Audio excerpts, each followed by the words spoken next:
What is the purpose of dreams? Scientists have studied dreams for a long time, and although a lot of information has been found about its mechanisms, when they occur, and what parts of the brain we use for them, the ultimate purpose of dreams still eludes us. Theories such as dreams helping us process emotions and stressful experiences, or maybe the dreams show us our unconscious deepest desires and conflicts, or simply dreams reflecting the brain trying to empower our memories and try to organize them, have been proposed, but none of them have been concluded as the right ones. It's quite odd considering that with today's technology, we still cannot fully grasp dreams and their full meaning, considering they are such a big part of our daily lives. In ancient Egypt, dreams were thought to be messages of gods and the dead. In the Jewish tradition, once again, dreams were thought to be visions received by prophets with divine messages or having symbolic revelations, which is close to the Christian beliefs. Buddhists have a way different view on them. They think dreams is the mind's ability to construct reality, and they often train to become aware of the fact they are within dreams, and they use it to train their consciousness and understand it. What we can gather from all of these different perspectives is that within all cultures, dreams are something more. They are not just simple thoughts or memories that we piece together, but they have greater meaning and purpose. Hello everybody, my name is Asura, and today we'll be exploring VCR Willie, which has become one of my most liked horror pieces of media from the internet. VCR Willie is a VHS found footage horror series on YouTube created by Alexander the Titan, and besides that I won't be saying much more since it would spoil the fun. I can only say that as someone who has gone through a lot of horror mediums, from horror games, stories, movies, TV series and YouTube series, VCR Willie still managed to impress me and actually scare me with its concept, the way it was filmed, story, and the amazing acting that the actors show. My recommendation would be for you to watch it first so you can experience it yourself, and if you are interested in a more in-depth breakdown of the series and the story it portrays, to come back to this video. The way this video goes is that we will watch the first video in full together, just so you can catch the vibe of the series, and then comment about it at the end. And for the rest of the videos, I will only show you parts that I feel like are the most important, alongside some shots and comment on them. One thing that you should pay close attention to are repeating items, sentences, actions, patterns, alongside symbolism shown throughout the videos. Nothing, and I mean nothing, is put in these videos without purpose, and the scope of this video is to find out or try our best to figure out what do they mean and piece together the full story. With that being said, let's get into it and start with the first video of the series titled Scrubs.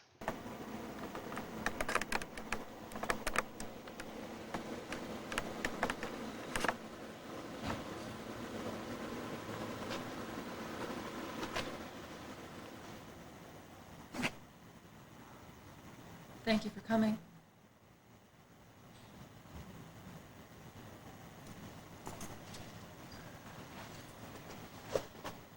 Did you get the money I sent you?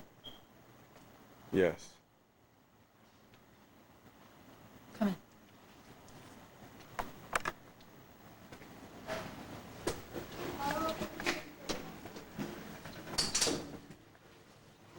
I just want to get it all on film, you know?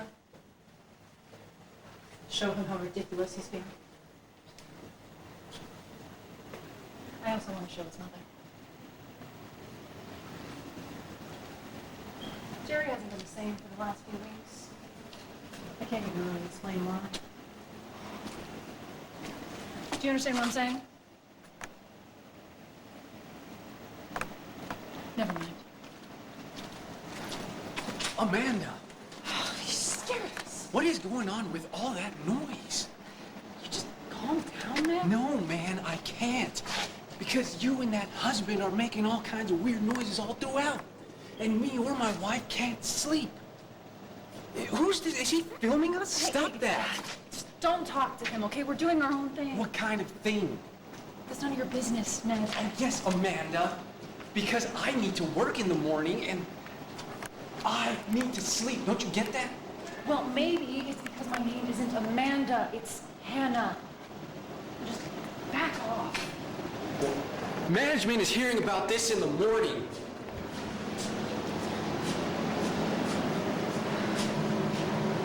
What a creep. Can you believe that, Hannah? This is what I have to do with.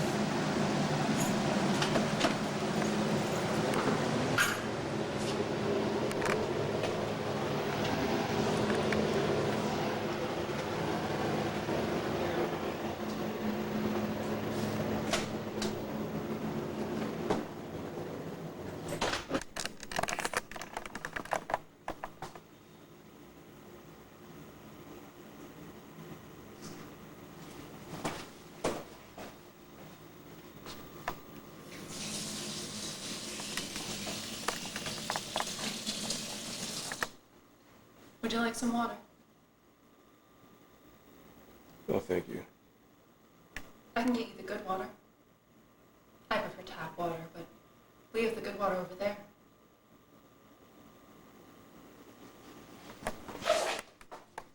Honey?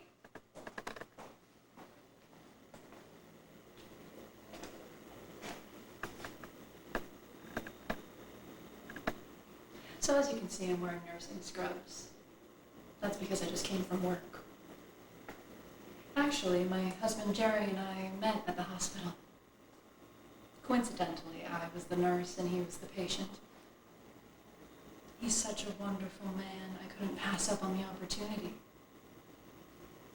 He's my soul.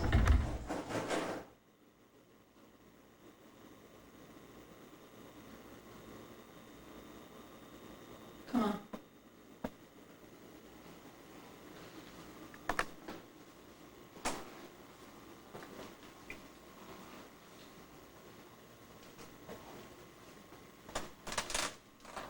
Honey? Honey, where are you? Are you wearing the gown again?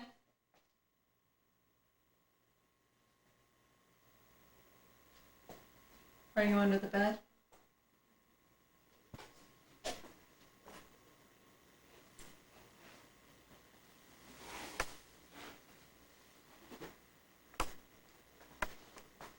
Oh, no. You are.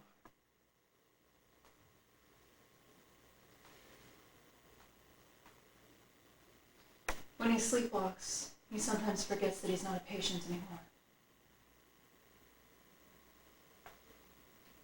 He's working through some things. We all are. Sometimes he even gets violent. Whatever happens, don't stop filming.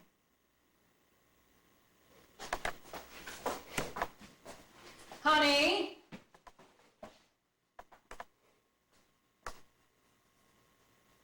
He's in there. Can you film him?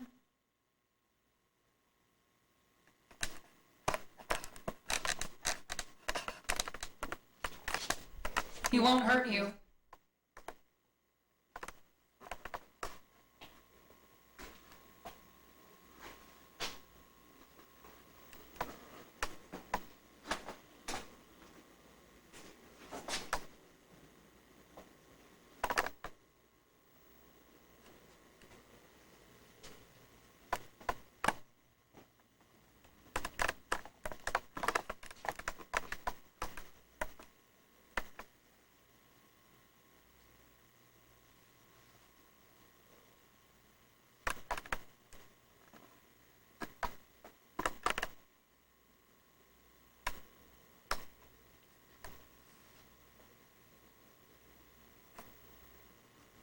don't film me. Film in there. You didn't tell me the TV reporters were here, Amanda. You didn't tell me they were here. Amanda, come here. Jerry, let me go. You don't love me. Run. Upload the video and show it to everyone. Get in the back, Jerry.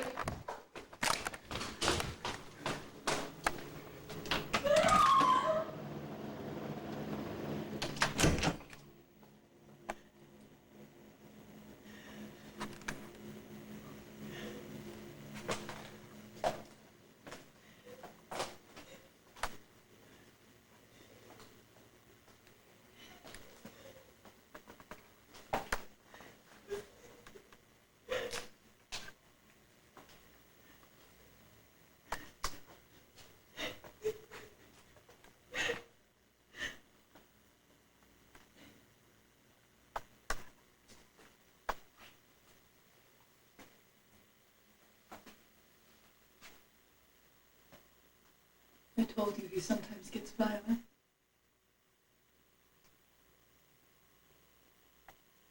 He's never going to believe me, but thankfully you got it all on video.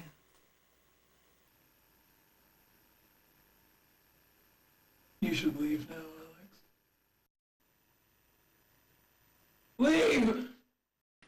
No!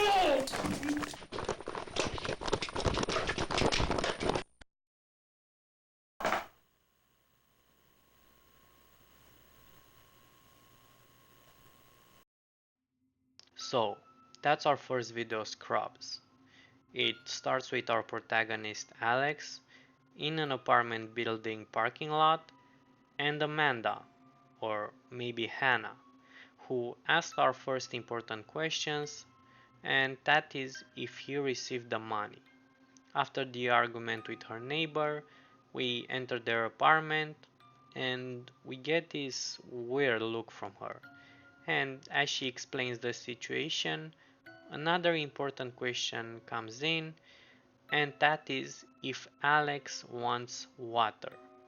When she notices Alex does not want it, she offers the good water, which looks like bottled water, at which point Jared shows up at the edge of our view. After this, we follow them. Amanda mentions one other thing we need to keep in mind, which is that Jared is not well, and from the things seen we can assume she means mentally, and that he was her patient.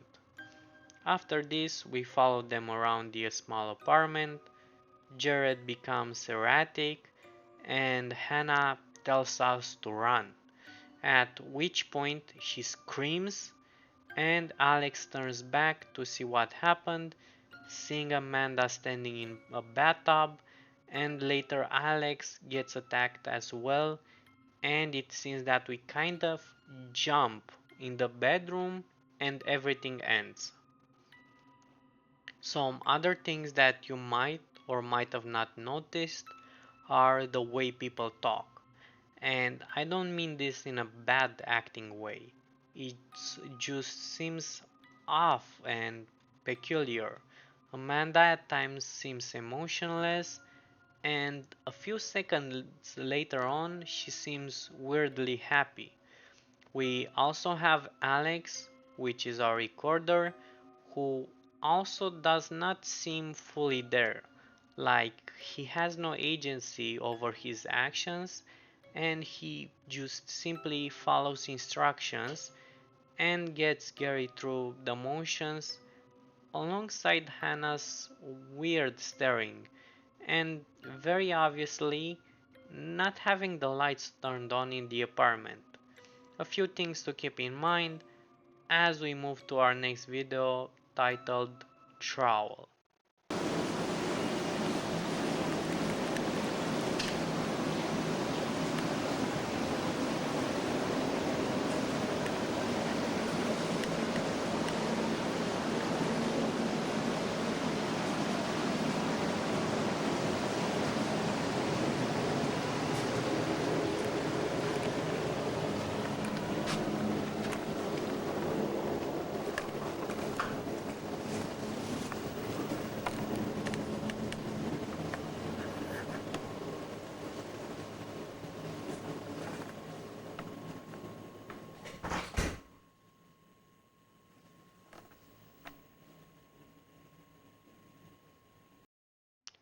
We once again start with Hannah, who looks a bit different, and the stare being way more obvious, alongside the frame in the back of Jared, who seems better. Once again, Alex is being offered water, which he does not take, and we are being shown a shot of some gardening tools that sit in the garden. After that, this happens. Come here, Alex.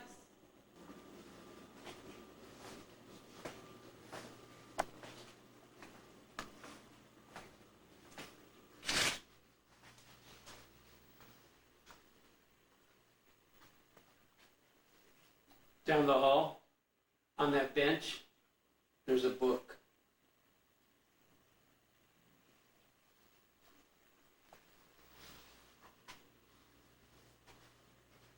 That's mine.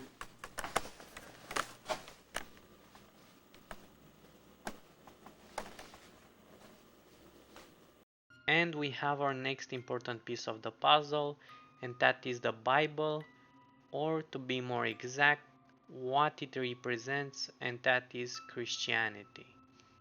After that, they call him back and they tell him to look under the bed. Another important action, and we see our second important item, and that is the trowel. And as he gets back, this happens.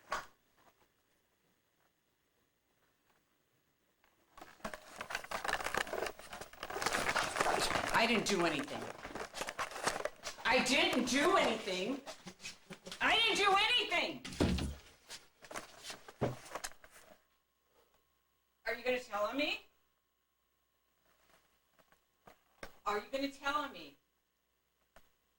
You wouldn't tell on me. Because if you do...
After that, we getting some jumping shots, and Alex finds himself in what looks like a park and finds Hannah digging a hole in the ground with a trowel, and as she keeps saying she did not do anything wrong and asks if she is going to tell on him, Alex takes off and a weird chase sequence takes place, and I will show you the ending part of it.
as we can see, something is not quite right.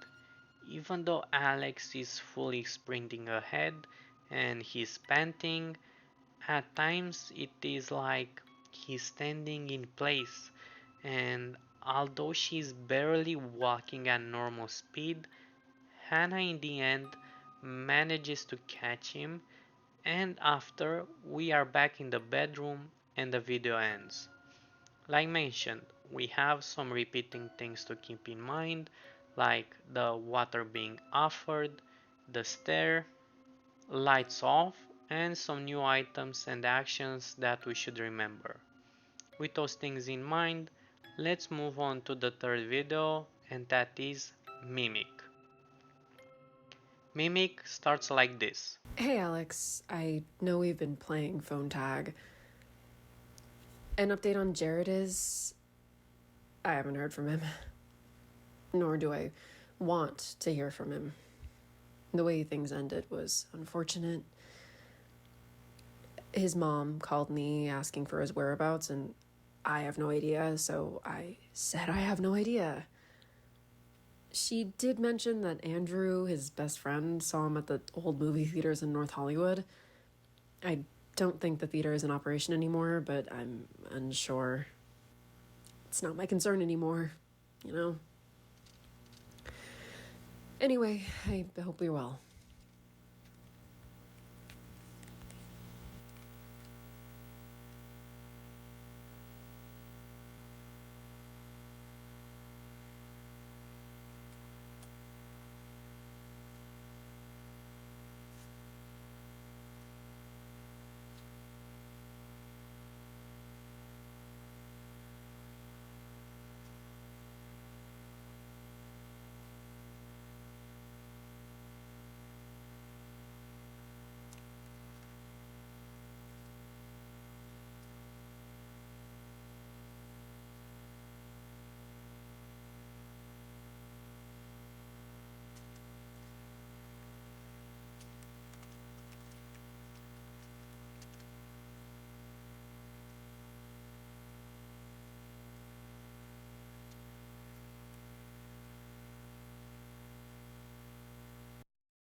After that intro and jump back into the apartment, Hannah, who is now named Scarlett and who once again changes her appearance, shows us a photo with Jared, who also changed his appearance on her phone as we hear a voice outside. One thing to notice is that this is the third video and this is the first time we see a piece of digital technology. After this, we get into the back of the unit where we find Jerry highly distressed in the closet room, and this follows.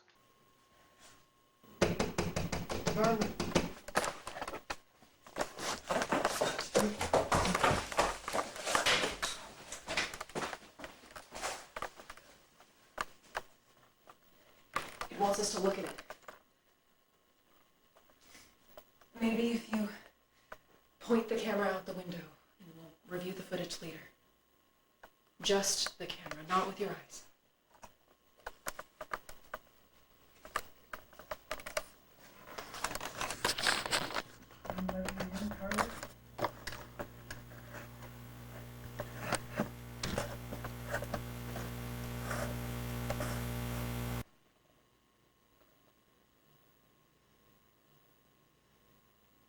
We didn't look it in the eyes. Scarlett points out the importance of not looking at this mimic. After this, she explains that while Jared has been to a camping trip, this mimic has been following him home and it has been affecting him and their whole life. The mimic keeps trying to talk his way in, and Scarlett is upset with the way Jared is acting, and he thinks the whole thing is Scarlett's doing, and he tells her to go away. Scarlett upset since she is trying to help, breaks up with him and leaves to her mom's house. One thing I want to point out here, which I find quite amusing, is that Scarlett goes and opens the door to the garden, practically letting the mimic in so that thing devours him. Anyway, while leaving, we hear this.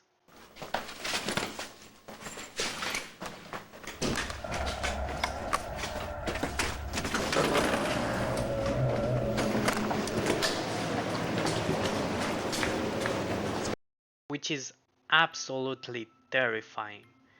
Jaren, now acting weirdly, keeps trying to follow Scarlett and try to stop her from leaving, which we can assume is the mimic. Towards the exiting of the parking lot, once again Scarlett repeats something from the other videos, and that is the question if he got paid. Then the following is the end of the video. I suggest you leave and never come back.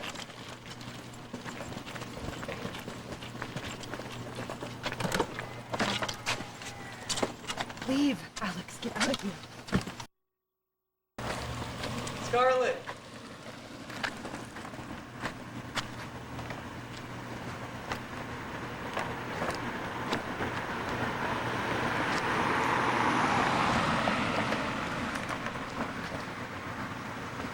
Scarlett!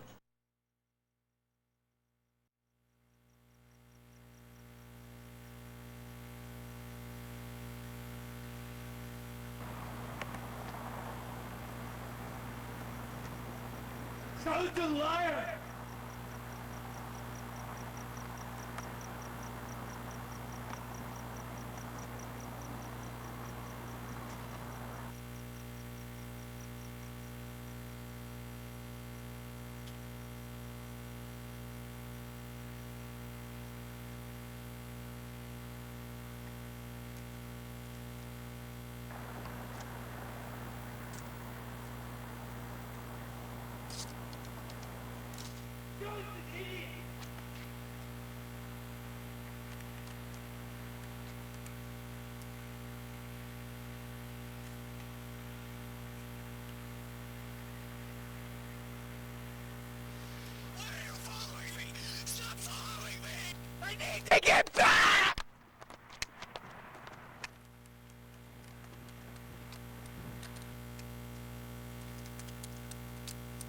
And now, our feature presentation.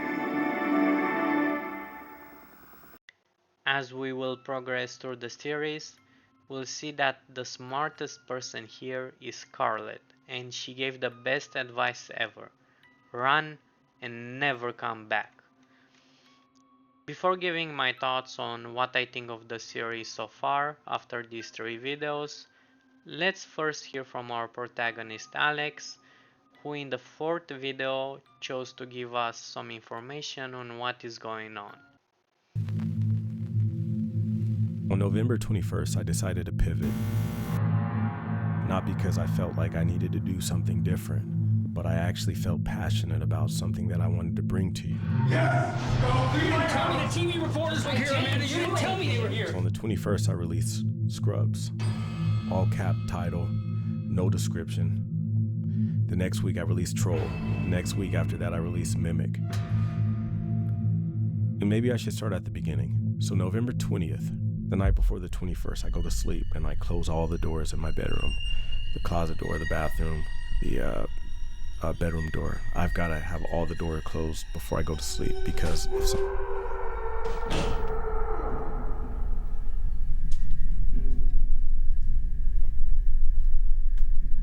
So I close all the doors and I go to sleep. And a couple hours pass and I wake up and I see that the closet door is open.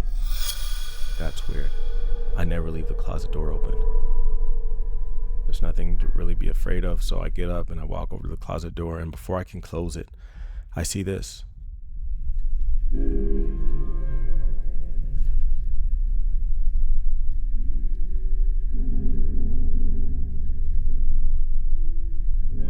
I realize at that moment that I'm asleep and I'm dreaming. So I'm like, wow, this is the first time in a very long time that I've had a dream. I'm the type where, as of recently, I haven't been able to recall my dreams. I don't remember or anything like that. Nightmares, dreams, good, bad, I can't really remember. So I'm like, man, I'm actually in my dream right now, and I am able to see things. So I walk over and I pick up the camera, and right when I pick up the camera, I wake up. It's morning time. I look over, the closet door's closed, bathroom, bedroom, everything's closed. It's like I just was asleep the entire time. I'm like, okay, that was kind of crazy. So I'm getting ready to go out the door to go to work. And as I'm walking out, I look over to the left, and on the kitchen table, I see it.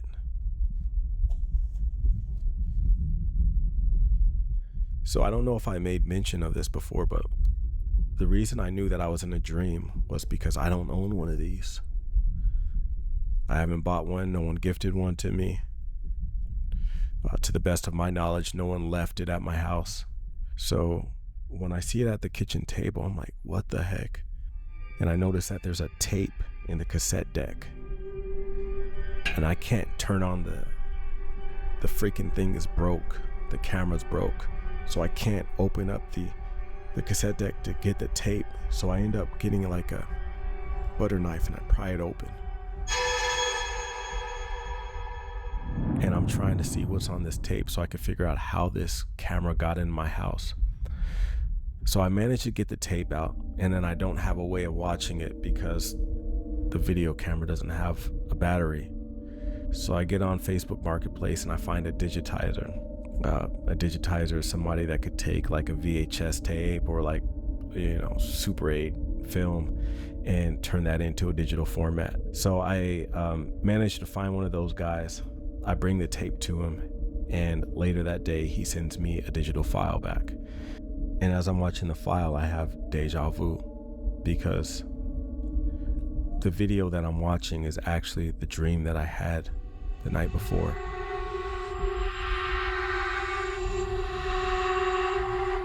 This is crazy to me.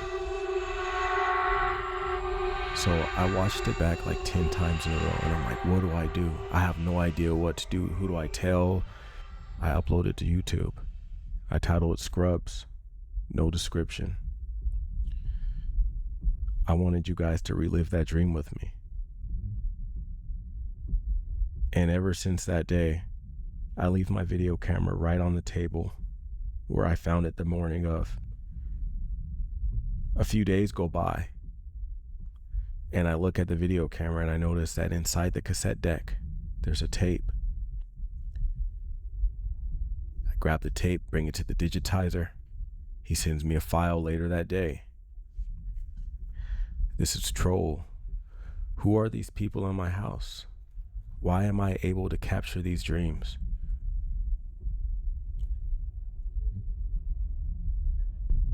A few days later, I walk out in the morning. I see the video camera. There's another tape. I bring it to the digitizer. Mimic. That was a terrifying dream. So one of the reasons why I keep uploading these films over these last few weeks was because I want you to relive these nightmares with me. There's no reason I should have to do it alone. And what better place to do it than YouTube? And I'm sitting here and I'm thinking to myself, like, man, no one's gonna believe it. No one's gonna believe you. So just put them up. There's been crazier things that have happened in this world.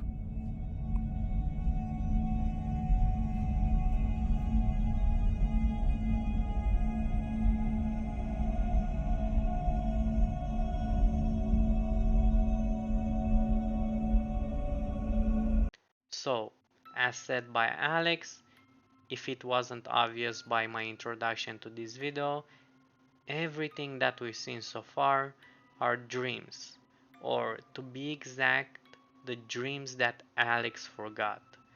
With the help of the camera that sinisterly appeared in his apartment's closet room, we can experience the dreams that Alex had. The signs were there right from the start. few examples of this are, first of all, the way Alex acts and talks. He seems like he has no agency and no control over what is going on, only being able to follow orders. Characters act and talk weirdly as well, and things also get mixed up a lot. Names and the way people look also change, which is a great representation of what I will call from now on dream logic, a concept on which I will constantly make reference to. This series takes advantage of this to the maximum and creates one of the best horror experiences because of it. Just from what we've seen so far, it's absolutely amazing. The lights constantly being turned off, which is very common from dreams, digital technology almost never being present, which gives a perfect reason on why Alex films with a VHS type of camera. And to talk on one of the greatest sequences so far, which totally impressed me, and that is the chase sequence at the end of the trial video, which is the greatest representation of dream logic. Everybody experienced this in their dreams, trying to run at full speed, giving their best, but barely moving at all, or at times even running in place. What a great representation of a dream experience. With that revealed, let's talk about the 3 videos we've seen so far. Although I think they can still be considered canon, and all the things that we took notice of, such as phrases, items, and actions, I think these 3 videos are more of an introduction to what we are about to see. The reason I say this is, although, like mentioned, all the concepts and things we've seen so far are important to the series, they do not seem to be part of the main story. More like a concept of what Alex was trying to portray. A key point to this is that not much is being laid on us about the main story of the series, alongside some key parts of it changing after this 3rd video. With that being said, and with the knowledge we acquired so far, let's dive deeper into Alex's nightmare with the 4th video titled Knack.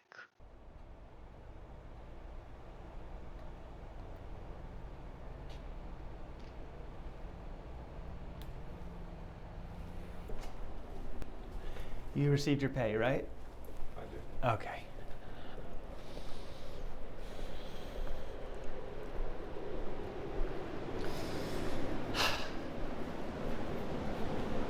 There it is. Unit 40.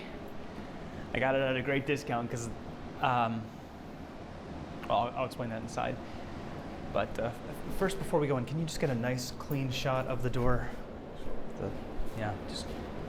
Just perfect.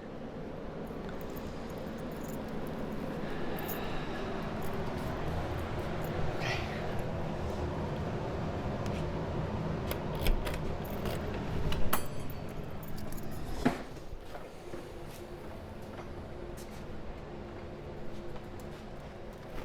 Go wait by the window in the living room.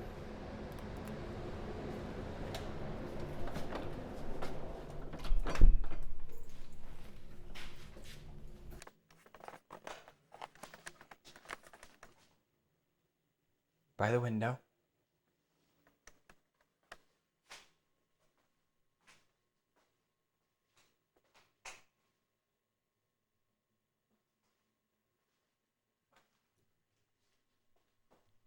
Would you like a glass of water? No, I'm all right. I'm assuming you've never been in a situation like this. But neither have I. This sort of thing always seemed too fantastical and on the cuckoo side of things. But here I am. It's even made me reconsider my stance on religion. I've been studying Leviticus a lot, and I have a theory for why this is happening. God, I have this marked down. Leviticus chapter 19, verse 31. Give no regard to mediums and familiar spirits. Do not seek after them, which is why I hired you instead of some kook, to be defiled by them. And Leviticus chapter 20, verse 27. Verse 27. A man or woman who is a medium or has familiar spirits shall surely be put to death.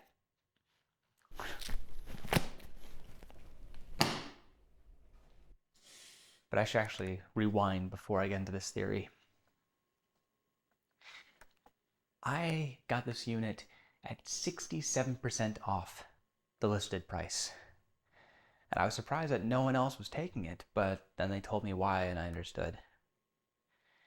Every single previous tenant had gone, passed away.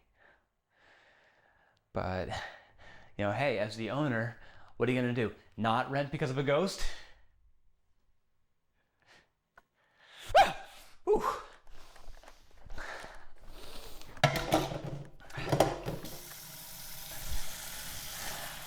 I live here alone. But sometimes I don't. Every couple of days I'll get freaked out because I see someone else living here. By the time I try to grab a weapon or call the police, anything to defend myself, they're gone. And I've tried to record and document this phenomenon, but I never get it. And something's happening to me when I'm sleeping. I'm not really sleeping. I sleep, but I always wake up sore. My eyes feel so dry, like I haven't blinked in hours. And my throat feels hoarse, like I've been screaming bloody murder. The neighbors are beginning to get afraid of me.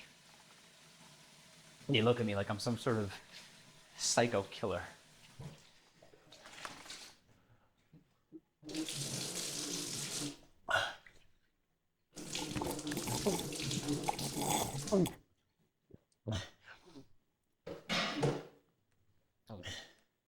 Once again, we are near the entrance of what from now on we'll call Unit 40, and once again, Alex is asked if he got paid, and you might start to get an idea why this is important, but let's let that develop further before commenting on it.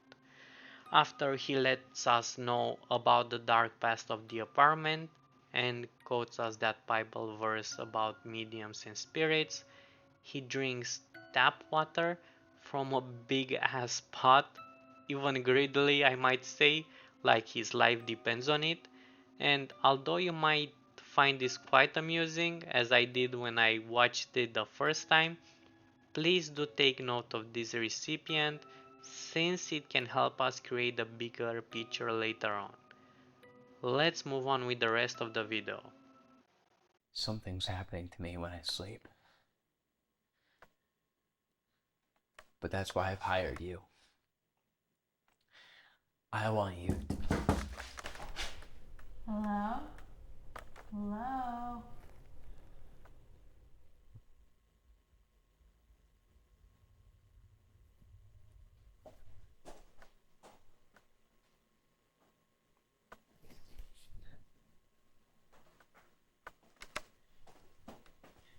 Now be gentle because they can get violent.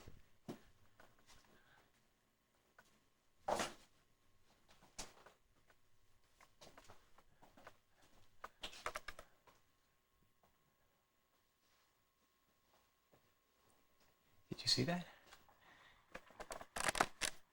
She went right through the window.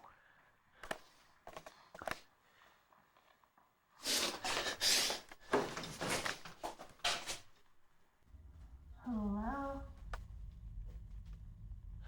Hello?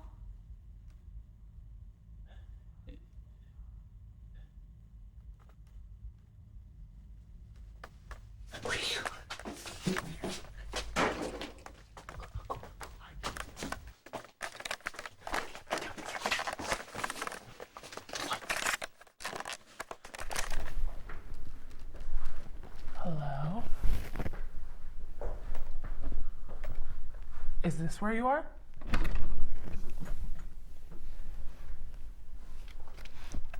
Huh, I got you now.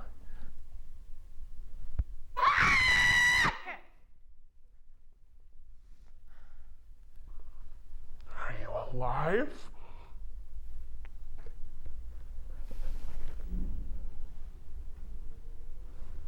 Are you here? I can hear you breathing.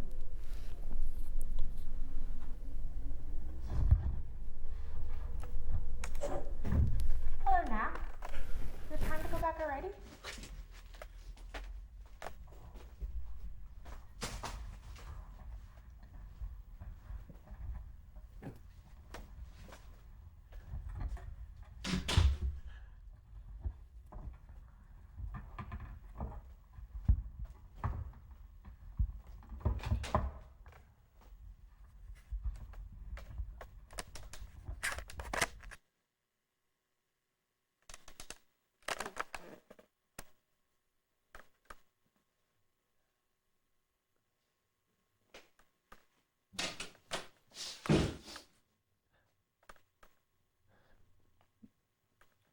You saw her go into that closet, but she's gone.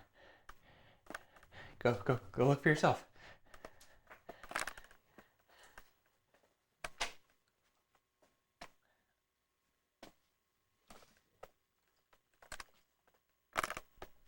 I don't have a pickaxe. I don't want you to think I'm gonna hurt you.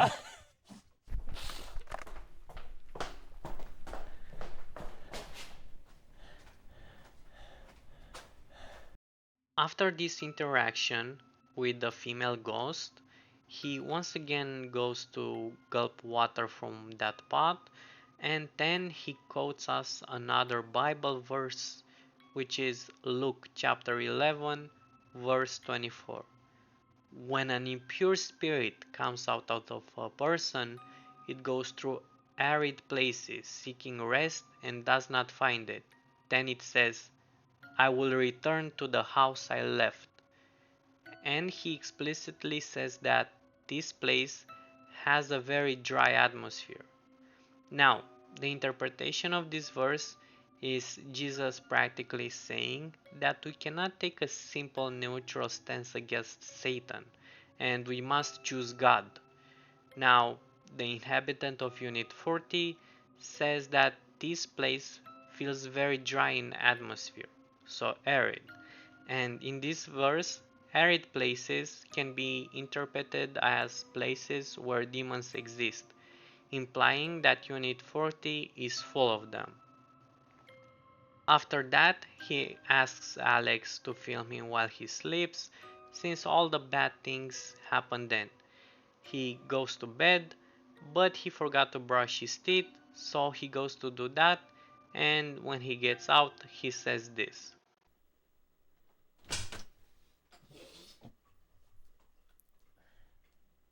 I don't believe in toothpaste. I also don't believe in the tooth fairy. Maybe because the two of them are... Well, look. Smile. I love these series comedy moments, and now, to be honest, I don't think this means anything at all, and this just a bit Alex threw in, but who knows, maybe I might be wrong. After this, he goes back into the bed, and this takes place.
I won't have to die anymore.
It's not pee.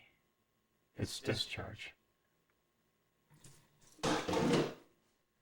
Once again, we have a bit of comedy thrown in with that ending line, and although once again it was a funny thing to say considering the situation, that line is quite important to our story, so keep it in mind.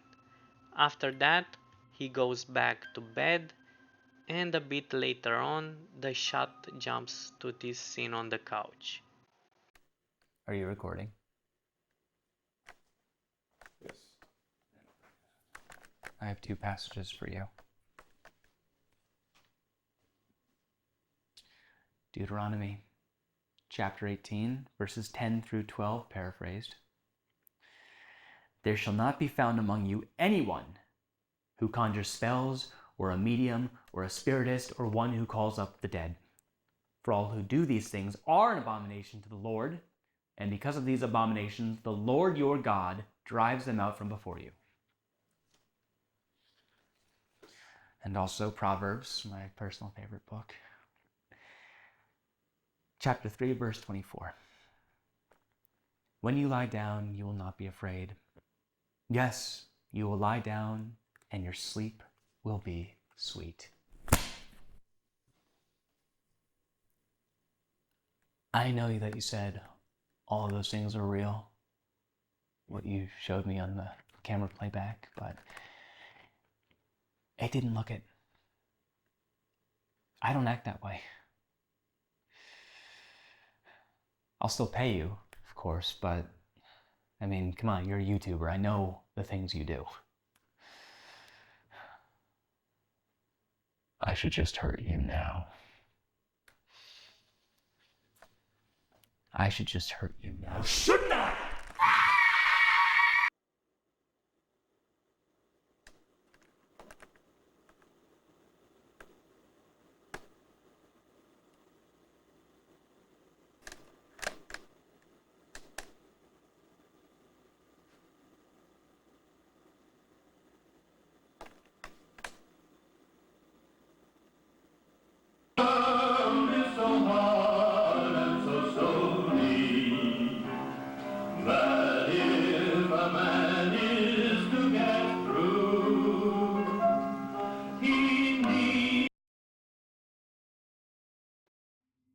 And that is the end of Knack.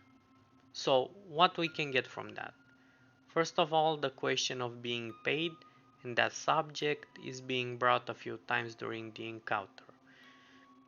We have him guzzling tap water a few times from the pot, the Bible verses who practically tell us that whatever is happening here is not right and is the work of the devil. We for the first time hear the name of Knack, which you should keep in mind. We have once again the closet, who looks like a hot spot and some kind of door maybe. No light even during the day in the apartment, and although quite funny, the mention of discharge, which will make some kind of sense later on. and big emphasis on the dream part and how the tenant did not feel safe even when he slept. Moving on, we have the fifth video titled Salt.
Love is the one.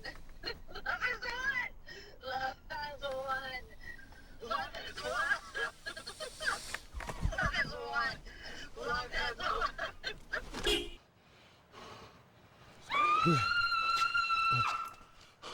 Hey, look. I know you can't help me. Not the way you think you can, Alex, all right? I need you to document this. All of it.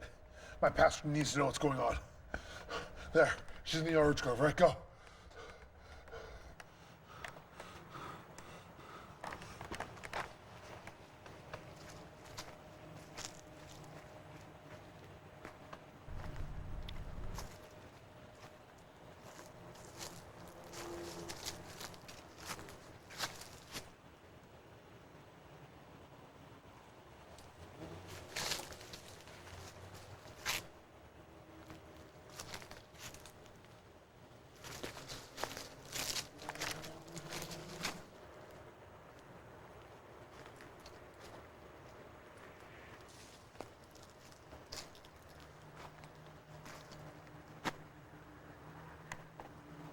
I'm just eating oranges.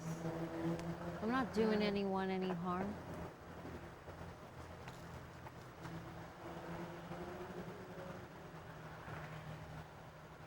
Would you like to eat an orange with me?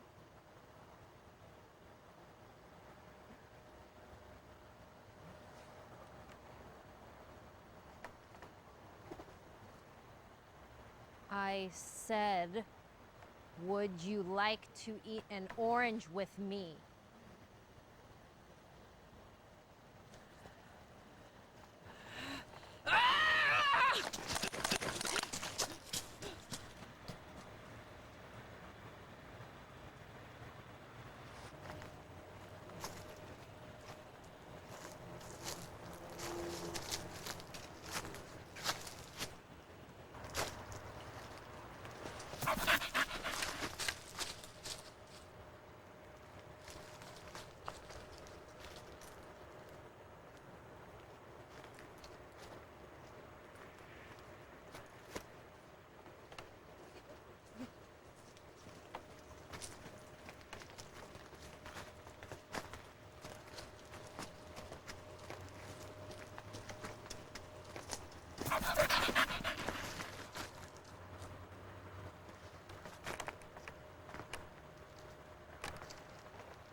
Now, I know the start to this one is quite confusing, but as someone who has watched this twice, let me tell you about the things you need to remember from this. The man is dragging the woman, who seems erratic, to an actual Catholic church. After that, they sleep in the car, and the man tells us his pastor needs to see this. The other two things you need to pay attention to are the oranges and the woman that is chasing him, who is pivotal to the plot. After the attack on Alex, using dream logic, he is teleported near Unit 40. After we enter Unit 40 and Alex is asked to go into the back of the unit, this takes place. Yep.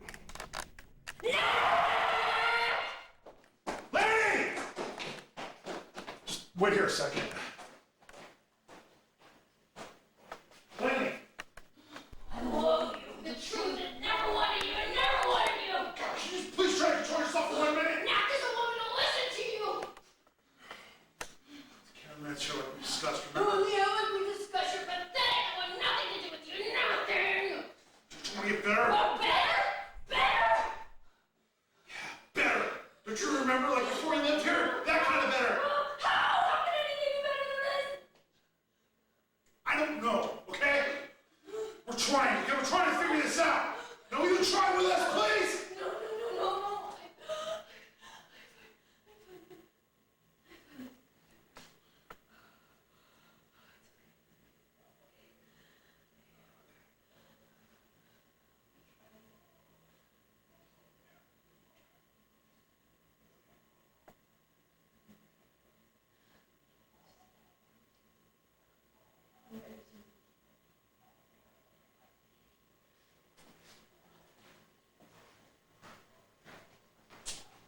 Hey, I really must apologize, Alex. It wasn't always like this. She's really a sweet, godly woman.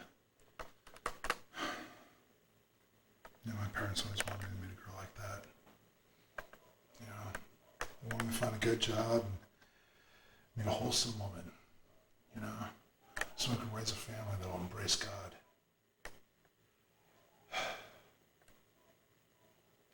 You know, we were on our way to having kids and everything right before we met Mrs. Wells. And she's a really nice woman, but goddamn, is she a persuasive person. She convinced me and Laney that we need to become more dedicated in our faith, become more devoted. I think that's a good thing, right?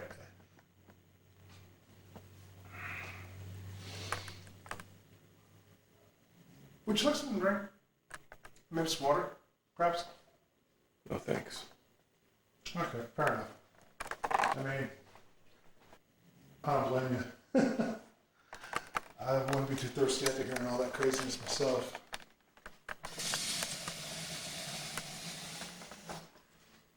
I prefer the tap myself, but we have purified water over there if you prefer. For the first time, Miss Wells is mentioned, and since it's not a problem to actually tell you, the woman who was chasing him was this Miss Wells. And again the tap water shows up and he drinks from what looks like a jar. After explaining the reason for asking Alex to film all of this as proof for his pastor, the woman asks him to come to bedroom so she can meet Alex, and this takes place after that. I filled that full of holy water, but she won't touch it.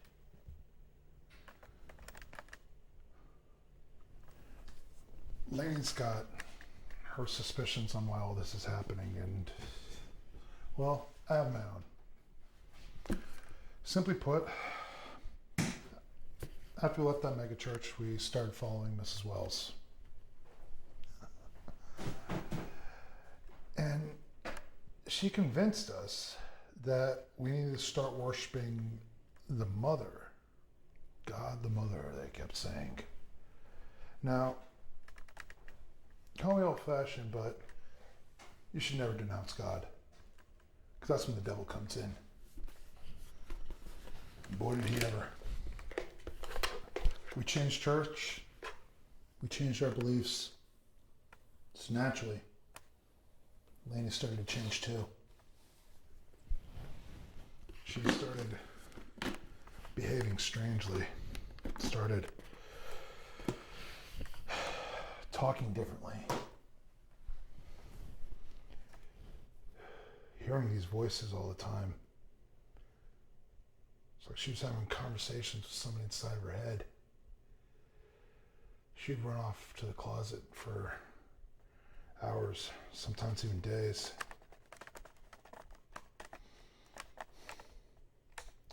She's communicating with this entity known as Knack. I call her crazy, but I really think she might be possessed. And I think that perhaps if we're able to get this video to a pastor or something, he can come and perform an exorcism or something, you know? I mean, he has to help us, right?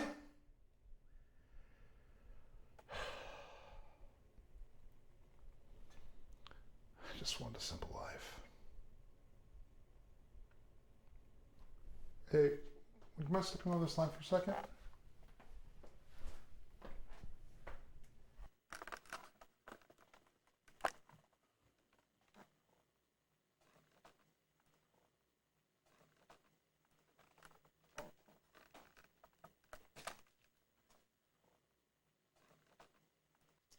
Just checking. Lainey? Honey? Whatever you do, don't let him know our secrets.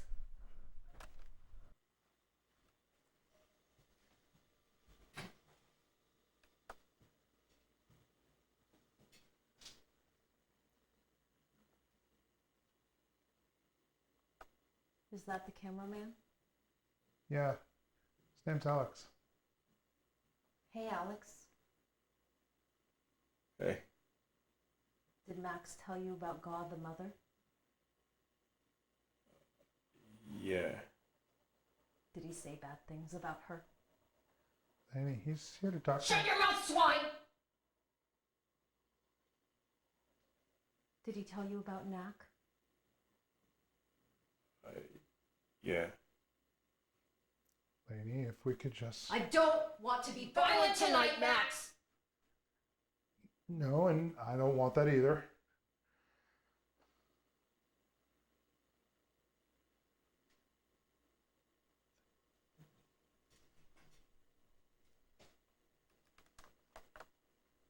When did he commit?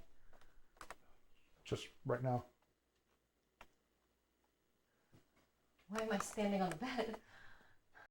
So, we got more information about the church Miss Wells is running and about Knack. After her erratic behavior, the woman seems to come back to her senses and tells us that her grandfather died of dementia and she might be suffering from that too. After that, they sit on the bed and they pray together. Meanwhile, she just sits there and watches Alex.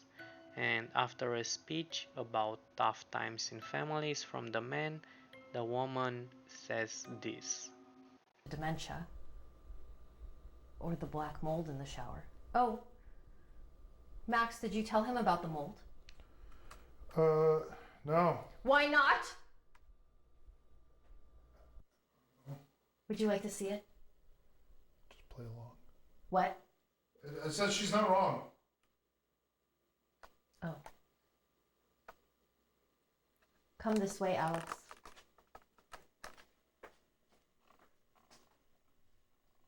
Straight through here.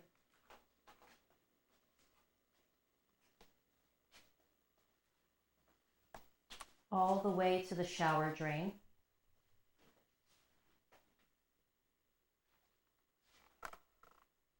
Go ahead. Take a look.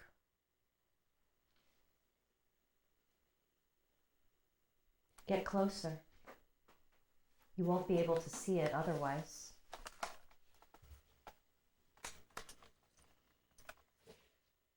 Do you see anything? No. Keep looking.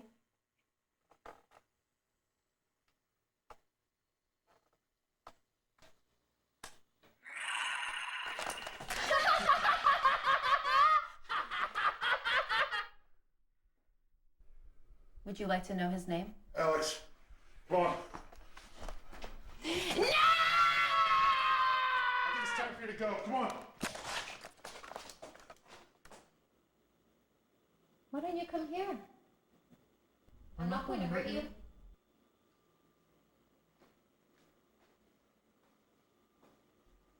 If you don't come here, I'm going to hurt Maxwell.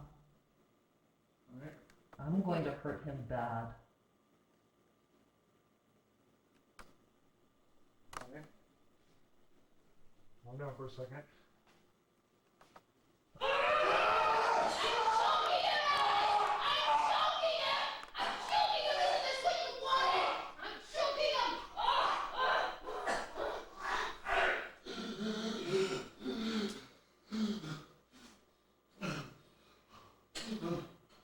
I know what to do.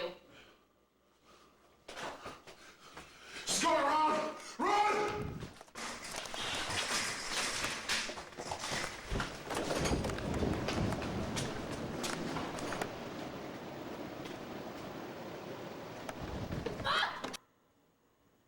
Visit www.vcr. And that is the end of Salt. So let's talk about it because we got a lot of information from it. First of all, the man was actually not abusing the woman at the start, more like trying to save her by going to his old church since he thinks she's possessed, since they have changed to this new church that believes in Mother the God run by Miss Wells, and they also believe in another entity called Knack.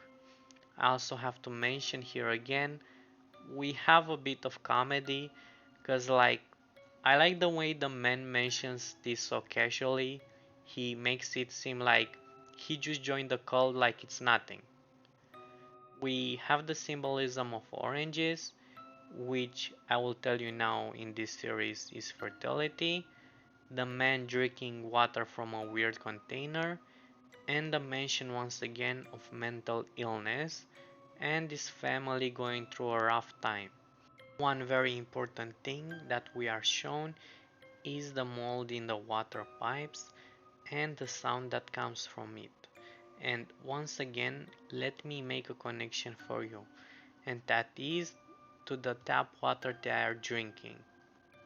We can very easily connect it to each other now and realize that practically the water is infected with that mold and is affecting the residents. With all of that now revealed, let's see what else we can find from the next video entitled Metal.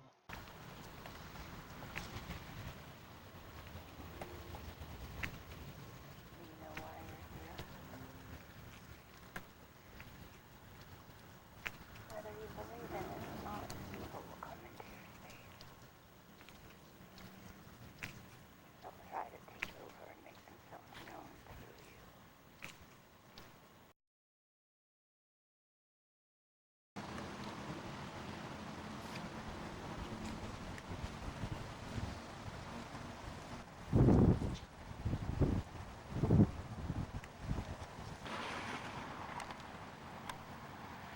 There are good people in there.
gracious. He's right with us.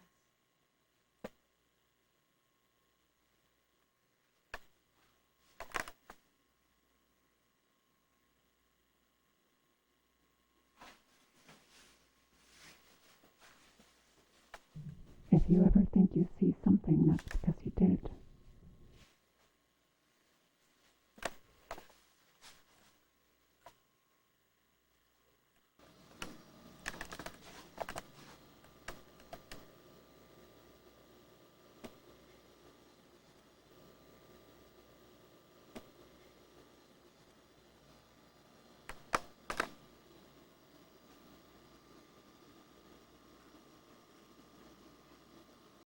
We have quite a confusing one on our hands.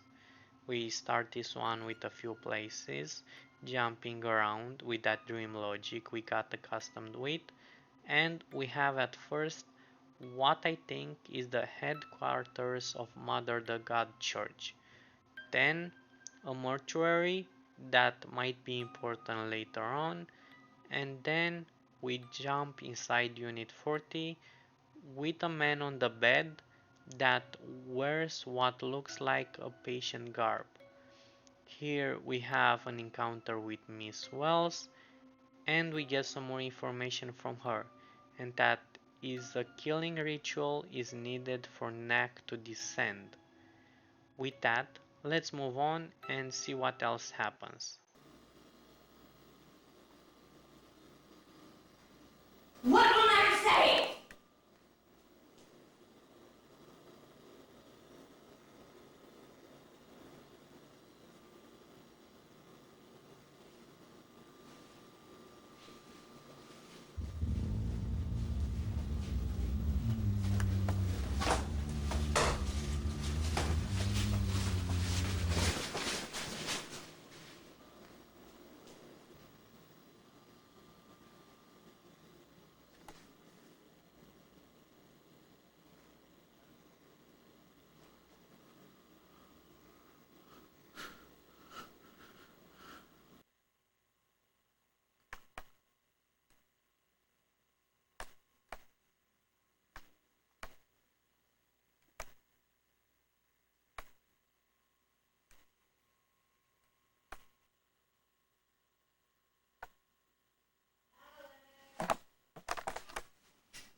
The dead don't want to die. They want to stay alive forever. They summon Knack by using the ritual of gratitude.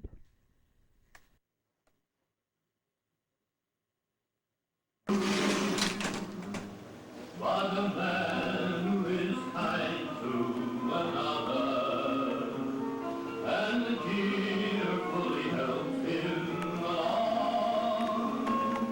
God bless the man and the After this, we have more like a cat and mouse sequence between Alex and Miss Wells, which although is amazing horror, that once again remind you, in case you did not watch it yourself, to go and watch it.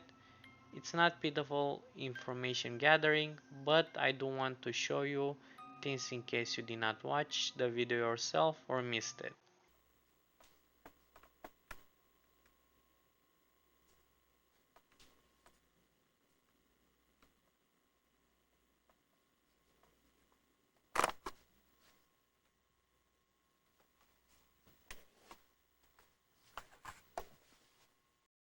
What a chilling thing to see. I just simply love how this series is continuously playing with these shots with different people that are at the edge of your eyes. After this encounter in the closet, I continuously kept my eyes open every time Alex was in that damn closet. Once again in this video, nothing else besides just amazing horror taking place. But I do want you to take note of this shot of the smoke detector, which although now it means nothing, later on it's quite important. Since we discussed all the important parts that we needed to keep in mind already throughout the video, let's move on to the next one, and that is Feist.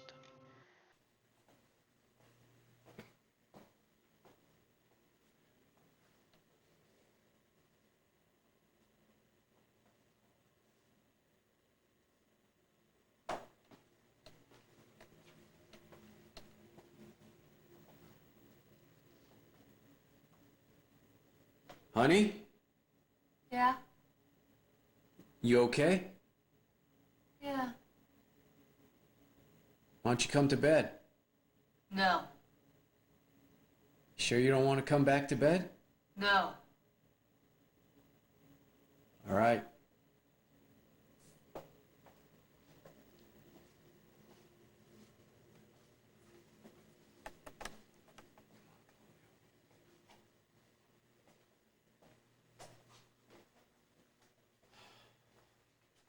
Look, I don't know what is wrong with her. I don't believe in ghosts and all that stuff, but there's definitely something going on with her. Hey, do you know what's going on with her?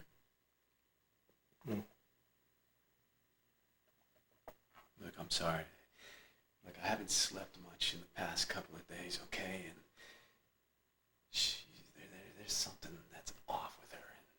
And she's my wife, so naturally I'm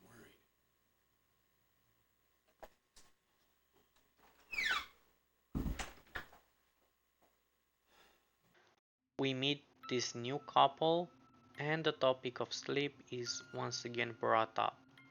After that, Bernard, which is the name of the man, calls somebody and he lets them know he's afraid that his wife will kill him. The woman enters the bedroom.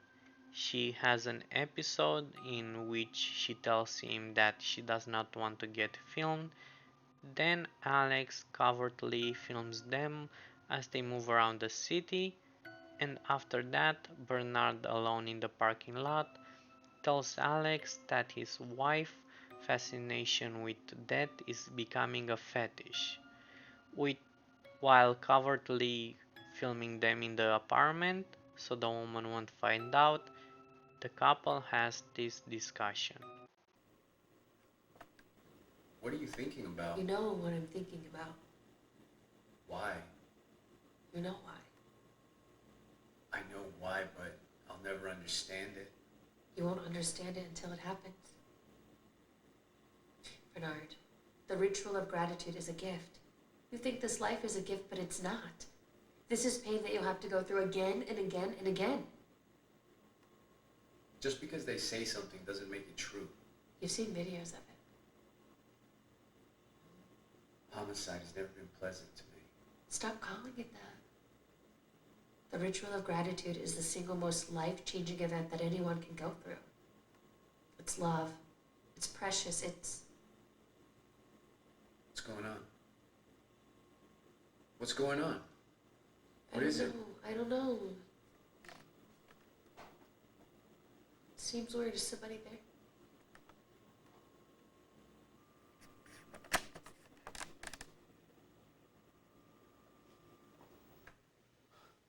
There's no one there. Let's go back to the room.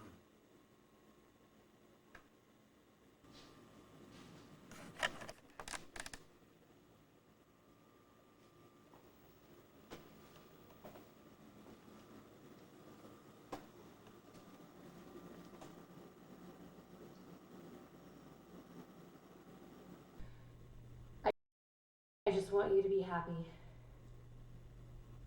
I know. But that's why we're having this issue. I don't want you to go through the pain of having to die over and over and over again. Penny, are we really gonna do this right now? Bernard, the ritual of gratitude means you only die once. I want Neck to be right with you. Yes, we're doing this right now. Maybe we could do it in the morning. No, why not now? Because I don't want to be thinking about dying before I go to sleep.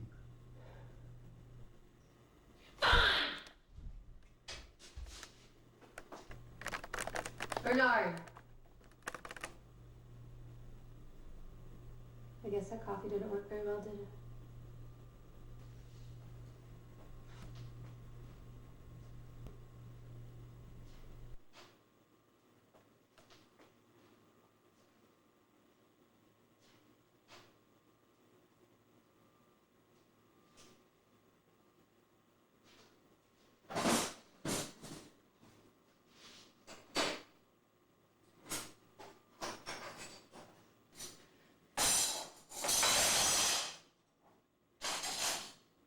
Are you still asleep? I accidentally dropped all the knives on the ground.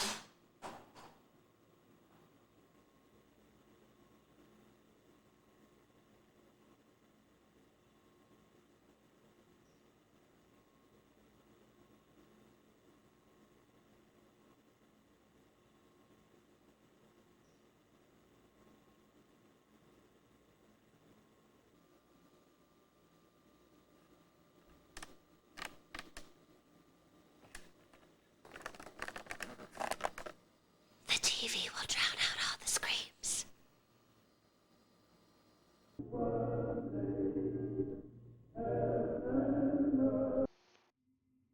After that happens, we get a jump with this shot, and then Alex is back in Unit 40 bedrooms, and he sees blood, and outside the windows the woman digging a hole.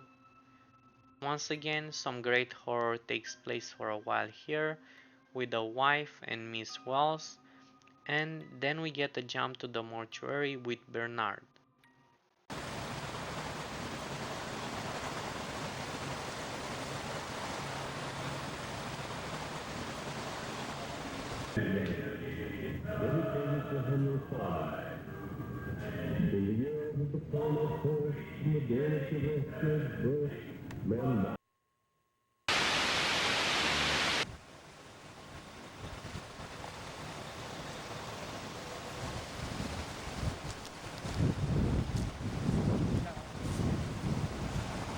Thanks for showing up. Of course. I died. What do you mean by that? I gotta experience it. I won't ever be able to do it again. It scares me. Who's this? This is Alex. Hi, Alex. I'm afraid. Why are you afraid? You weren't dead. It's complicated. I won't get to die anymore. And I need to get back. I'm not understanding any of this.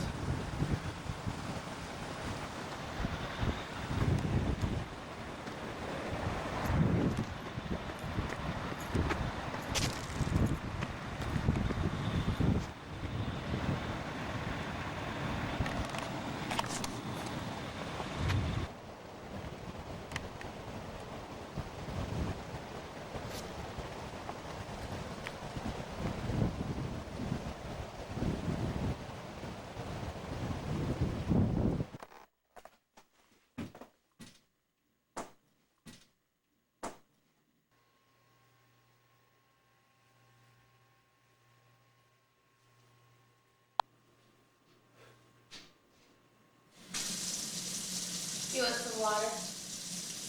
Good water's over there.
And after that shot there is another jump and the video ends. So what did we manage to find out from this video? The ritual of gratitude is the process of killing the man, so he won't have to die again just this one time, as the woman says, being buried and then taken out after a while, and the result of this should be the descent of Nak. But in my opinion, what descends, it's not actually Nak, more like just a part of him through which we've seen is a mimic who takes the place of the man. This will make more sense once we get more details and put some more things together.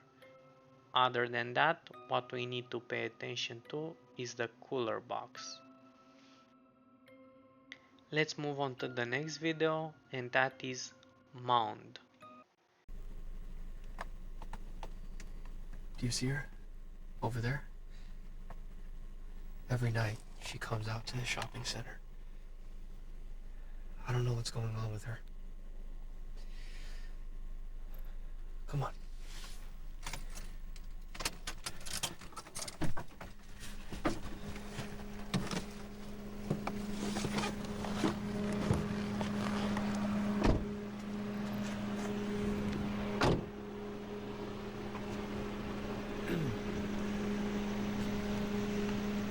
Rita?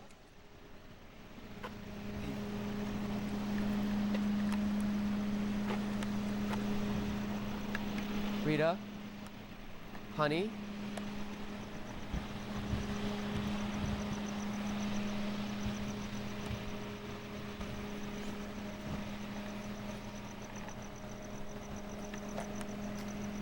What are you looking at?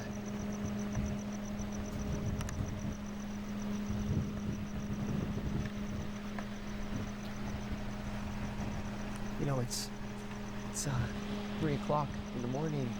It's kind of late. The best hour is 3 a.m. What are you doing out here? I'm worshiping him. Who's him? You know him?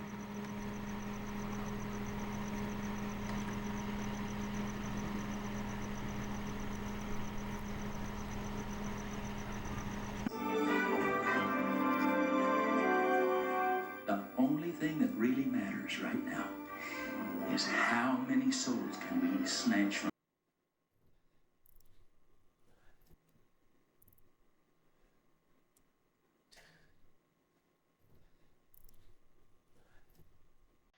After meeting our new couple, the man offers us some water and he drinks from this thing. And as amusing as it is, as we know it, it's not uncommon. We will discuss it at the end. David will then tell us he is concerned about Unit 40 and the erratic Rita shows up and mentions that something will happen to David during his sleep. David tells Alex he can record anything he wants and goes to sleep. After a while, Alex enters their bedroom and this takes place.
Nothing really new happens in this one, to be honest, just a reconfirmation of what we knew.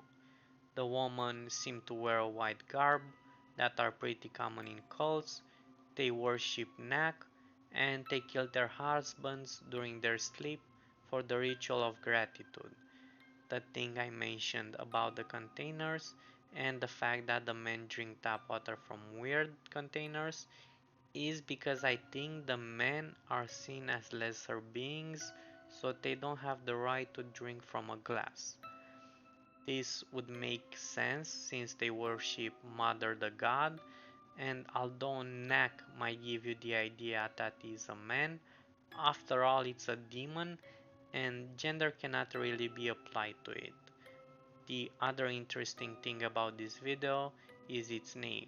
Mound refers to the Last Supper, as in the Bible one if it was not obvious, which will make sense more in the next videos.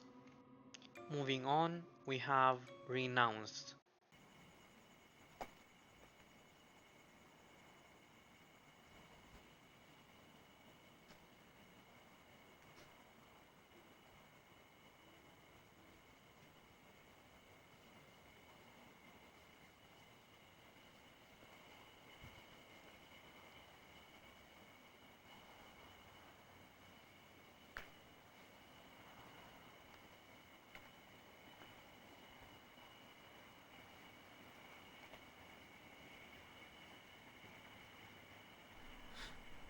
Ever since we moved into Unit 40, things have been off. My mother's missing, my father's suspicious, so they're both suspicious. I think they've homicided each other, they've done it to each other, and nobody believes me. When I tell Inez, she just looks at me like I'm crazy, but I'm not crazy, I'm not crazy, I'm not crazy. So I've hired you to document things. Will you help me? Sure. I'll pay you, of course. I'll pay you to document my own craziness. Sometimes my father goes in his closet and he just stands in there for days. I wonder what he's doing in there. Maybe my mother's in there. Can we start tonight? All right. Okay. I've got to get going.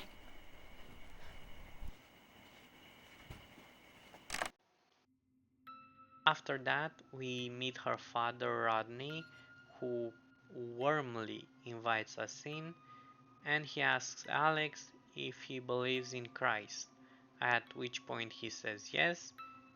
Then he asks if he believes in God the Mother, on which Alex does not respond. He also says that they stay away from the light because the demons cannot find them that way, but it seems his daughters likes the light and they have a fight about lies and her mother. She seems erratic and abusive towards him throughout this part and sends him to his bedroom, and after she drinks tap water from an actual glass, this takes place after. Water?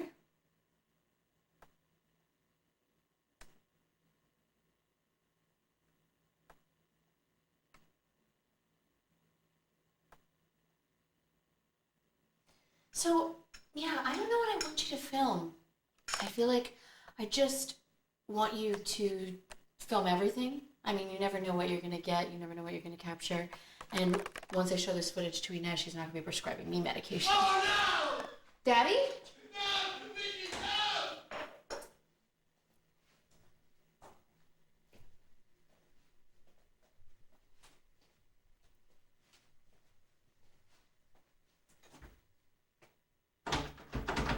Daddy, what's going on? What?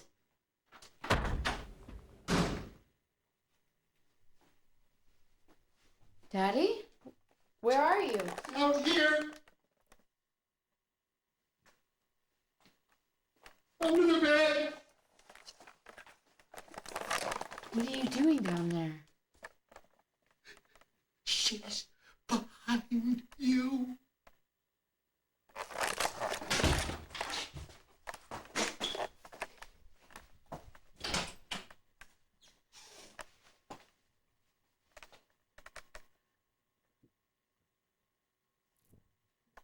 need to put my father to bed. Cut the camera. What? Cut the camera! She puts her father to bed and he mentions how she can only make spaghetti, which seems like a casual remark, but do keep it in mind. After that, she mentions Murphy's Law, she drinks tap water again, and then mentions gratitude ministries, which seems to be the church of Miss Wells, who worships Mother the God, which they joined, and she mentions VHS night. That is a mandatory watch for the members of the church. She then randomly cuts the conversation and goes to scream at her dad while he sleeps and then berates him on why he woke up, which was pretty funny. After that, she shows a bunch of gardening tools that we are familiar with, shovels, a pickaxe, and a trowel. She then proposes for Alex and her to watch together VHS night, and he accepts, so let's do that too. For time saving purposes, I will summarize most of this video and show you just a few small parts. The video starts with this dude who has a talk on the phone with his girlfriend on how she cannot have him do his current job since he does not bring enough money and he should take a normal job rather than try to find success through this. Now, if you are me who heard this for the first time, you would think, oh, so he's trying to be a musician or an actor or something like that. No, he's just trying to sell gardening tools. Again, we have a bit of a comedic side to this series. After that, he meets Miss Wells, who wants to buy gardening tools from him, and gives him her card, and we get her full name, Margaret Wellington. I have to mention that throughout this whole video, it definitely feels like corn acting. Then he meets Miss Wells in Unit 40 with the gardening tools, and Miss Wells mentions that her husband is Knack and that he is really old. She offers him water, and weirdly enough, she gives him bottled water instead of tap water. After that, she kills him with a trowel, and this is the ending sequence of it.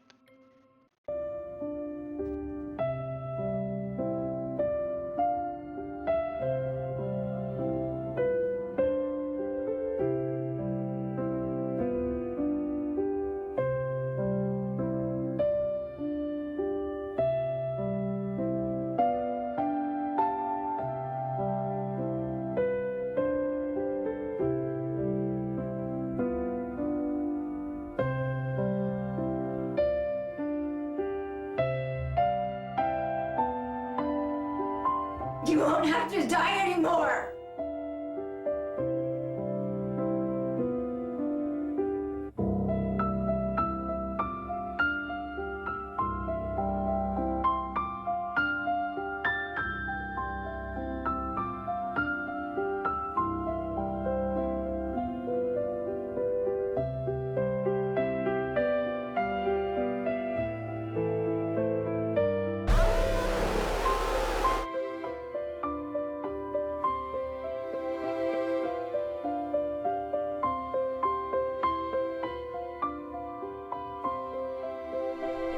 The pickaxe will be to harvest organs and place them in the cooler. The hacksaw is to cut the body up and preserve the flesh to eat. The shovels are to bury the scraps and let the critters digest you. And the trowel is to homicide you. The pickaxe can also be used to homicide you.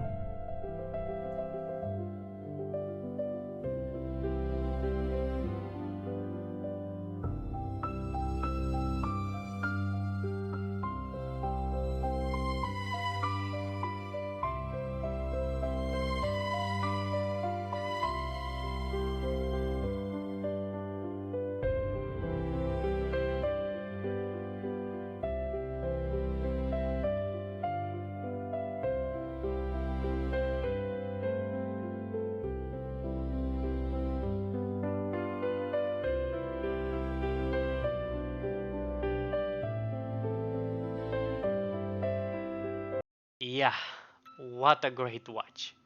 With that terrifying tape being done, we actually managed to gather a lot of information. It seems VHS Night is used as a guiding tape for new members of the church and how to conduct a ritual of gratitude. It mentions what are the tools needed for, and this is what they do. The pickaxe to gather the organs and be put in the cooler that we saw a few videos ago. The hacksaw to cut up the body and preserve the flesh to eat. The shovel to bury you. And the trowel to homicide you. But the rest of the tools can also be used for that. In the video, after the killing, Miss Wells applies what seems like some kind of skincare product on her face. I think this is also not left randomly here, and I think this is definitely not your average skincare product, and most likely something from the body to help her with her aging. And here I will mention my first theory that we'll talk about at the end in more details, and that is I think Miss Wells is Mother the God, not just the leader of the church. At the end we have this wonderful quote.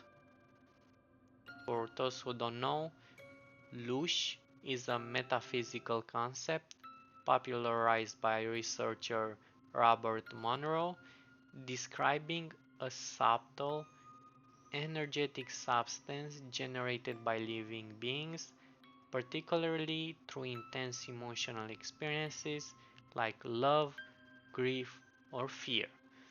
So, through that substance from the ministries, which you can definitely say are the women that are doing the rituals, Nak will be born from the belly of the beast, which in Christianity that is Satan himself.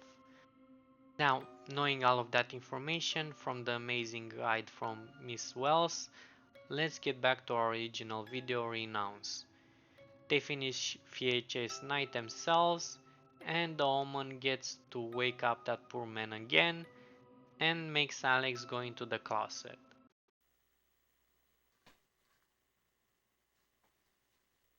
You can come out now.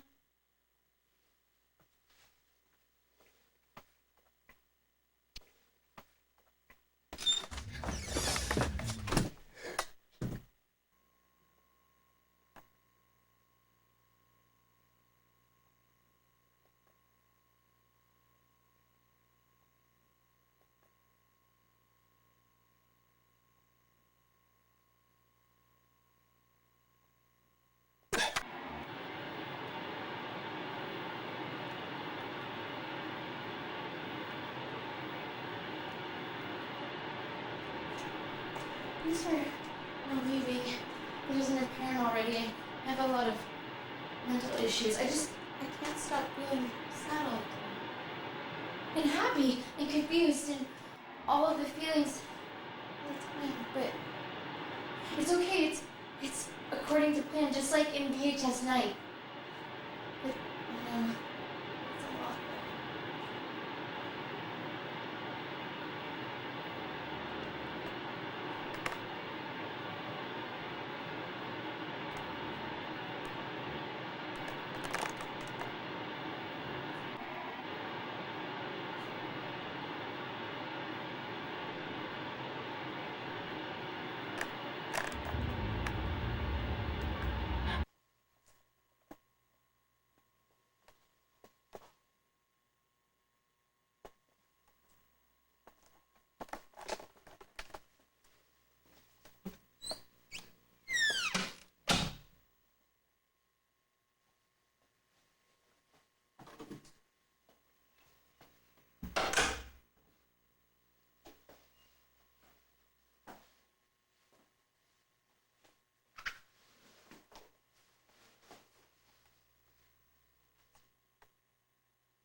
Here's the thing.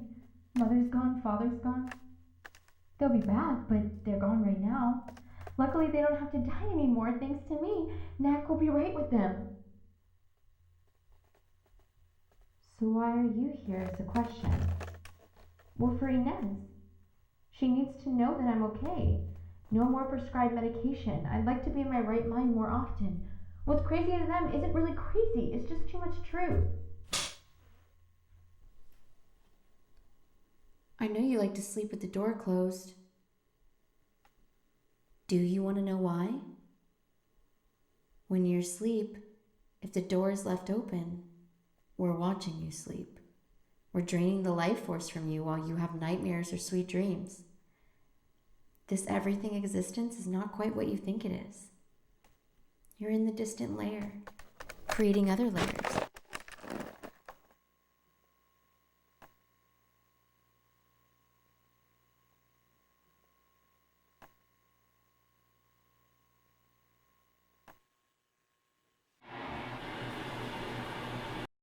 So that is the end of Renounce. Let's see what information we gather. The woman, who is mentally unstable, killed both her father and mother, and starting feeling a bunch of different feelings at the same time: happiness, fear, grief, and so on, which is exactly what Knack needs for the effect of Lush to be birthed. The closet in Unit 40 is what connects every single dream of all of these people, since why it's being used so often and a way to siphon life force out of people from Unit 40 to most likely feed Knack.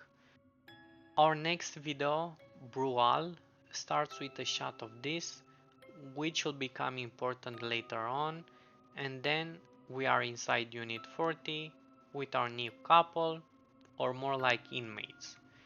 The woman drinks tap water from a glass, and then we jump to this. What are you doing this Sunday? Come to church with us. We're missionaries from Knack Ministries, and we'd love to have you join us. Come feel the love that God the Mother has for you with a community of like-minded believers. Together, we'll sing praise and worship. Click the link down below, and missionaries like us will reach out to you. In the meantime, we'll save you a seat. See you next week. Bye. Bye.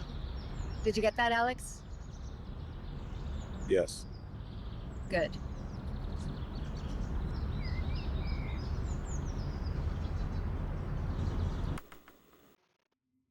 That seems like such a jolly church. Surely they won't kill me with gardening tools and eat me. We are back in Unit 40 and we see this.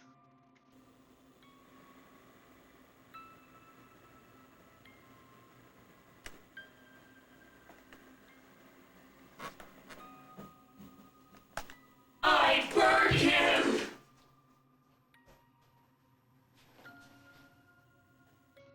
Yeah, I will let you guess what was in that bowl that we saw at the start. After a jump in the closet, this takes place.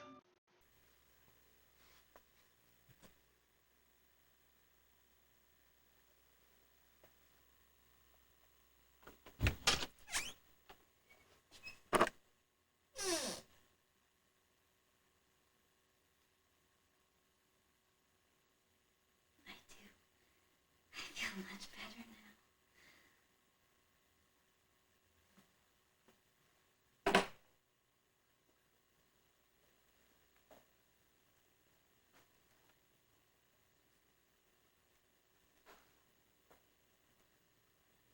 It was discharge. Can you go to the kitchen and film the stovetop?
I know it's late, but I want to worship Nat. Can you?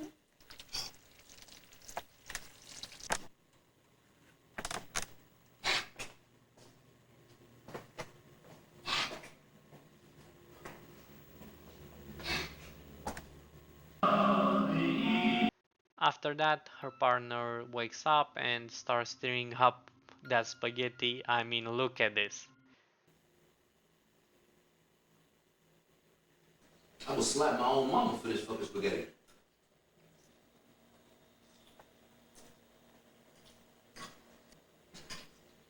I'll choke a bitch out for this shit.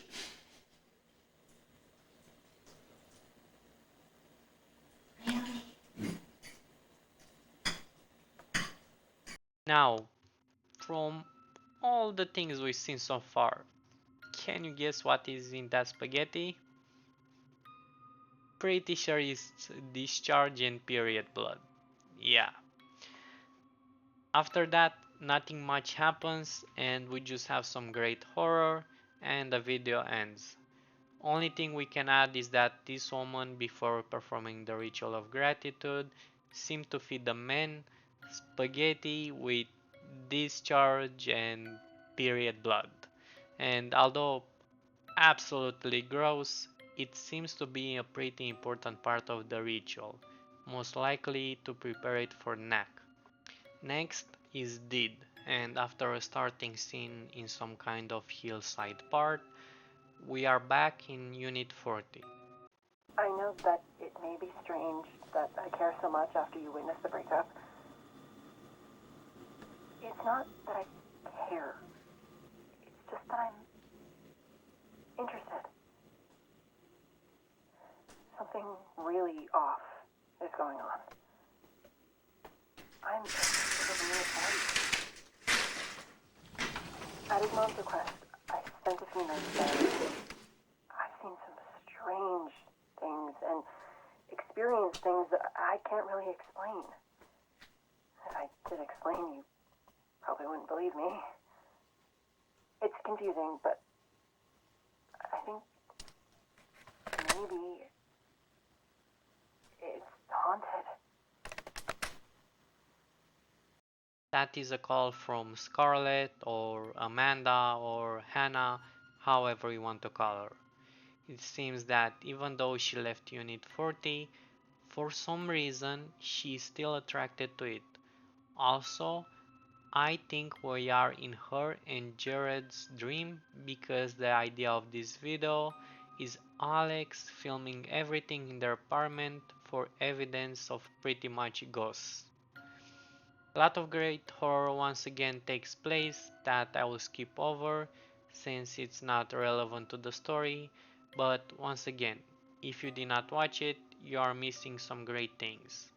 We at some point get a shot of the smoke detector, and for the moment it means nothing, but it will be quite important as mentioned before.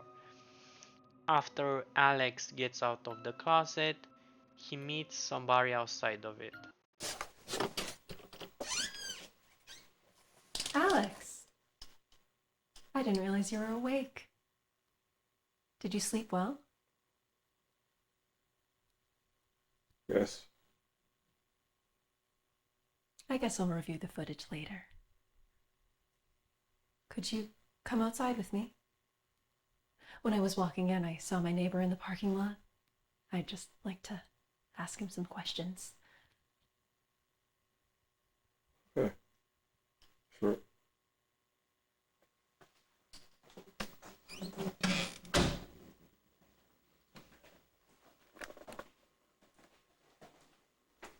I'm very thirsty, Alex.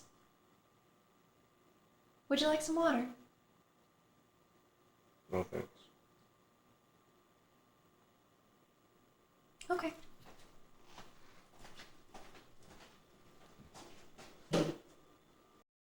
After a while, they exit the unit and Scarlett says something quite interesting.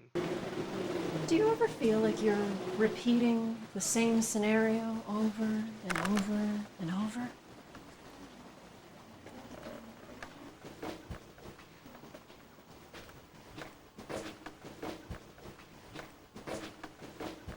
That's how I feel right now.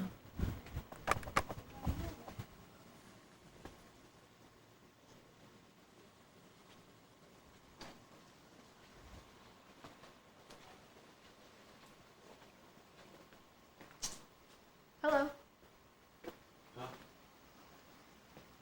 I'm Scarlett. I'm a friend of Jared's. You know, Unit 40. I've seen you around here before. Are you his neighbor?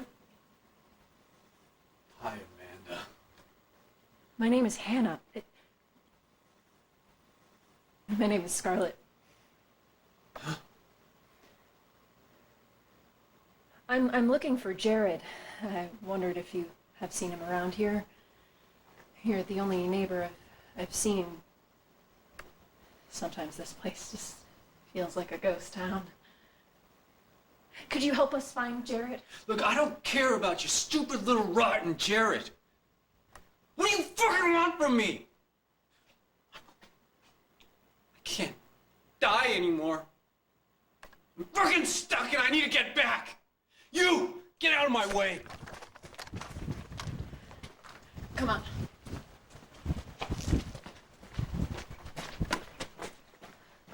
Come on. What does he think he's doing? Hey, that's not your place!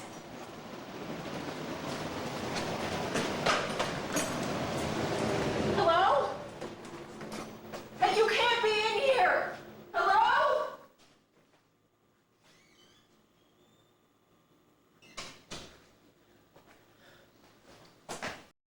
After the man that we already know from a previous video enters the closet and disappears, and Scarlett kind of loses it, we get another dream lodging jump.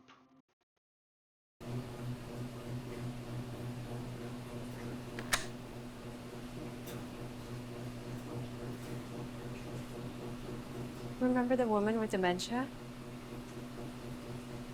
She didn't want to hurt you. She wanted to save you. Do you want to know why Miss Wells chose her? When she was little, she was a ballet dancer. The owner of the company had a daughter named Susie. Susie and Lainey were best friends. Susie had a newborn 2-month-old sister, a mom, a dad, and a grandmother. And they all lived together. You follow? One night, Lainey spent the night at Susie's. While everybody was asleep, she killed them all. You follow? 1 week later, when the police found her, she had eaten the organs of all the family members and put them into coolers.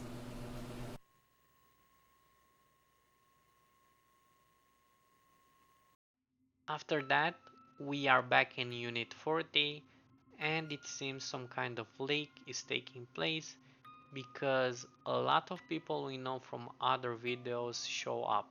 Scarlett even finds Jared, who mentions that he won't have to die anymore. Some great horror again, and I want to show you the end of this video.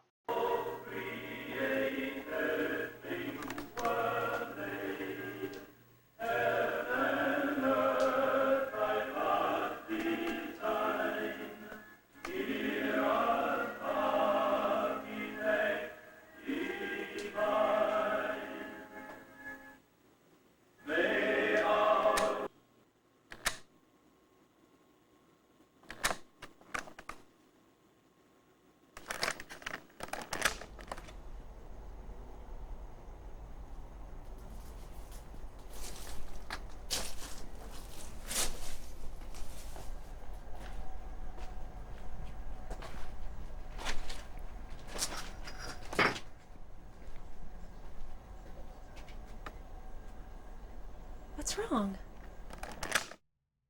You look sick. It's necessary, Alex. It's gratitude. One must allow themselves to be homicided. That way they can be a tool for Knack.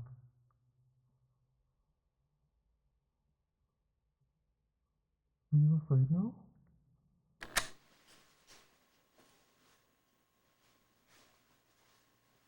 What a fucking terrifying sight that shot of neck is.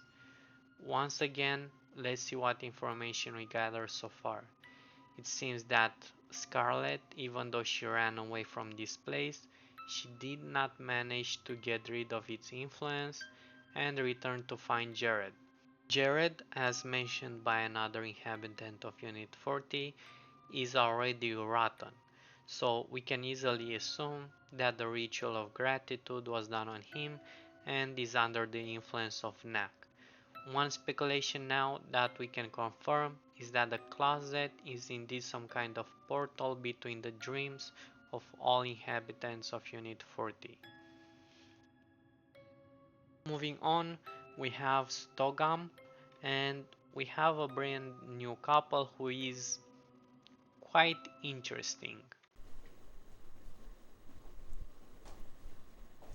So my wife is asleep at the moment, but today is our 1 month anniversary, so I believe it's a very fitting time to document our situation. We have quite the story, a truly original love story, to be frank. Victoria, honey, Yeah. are you okay? Yeah. I didn't expect you to be up right now. I'm up. I'm wide awake. Yeah. Who's this? Remember how I said I wanted to film how things have been going? This is the filmer. The filmer? The videographer. He's the one that's going to be making the documentary. Did you tell him our story? Not yet. Why not? I'm not ready to be on video.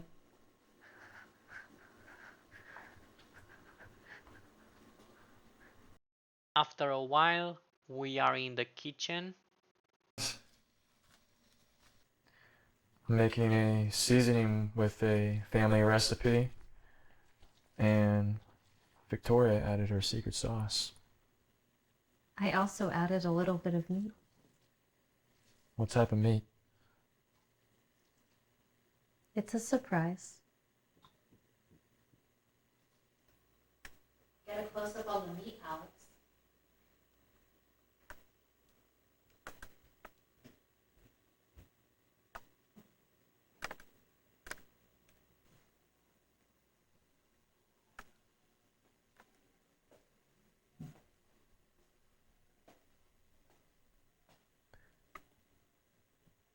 Tonight is our 1 month anniversary. We're going to eat spaghetti now. Victoria made her secret sauce and added meat this time, and I did all the seasonings. We're going to say blessings now. Should I say it? You.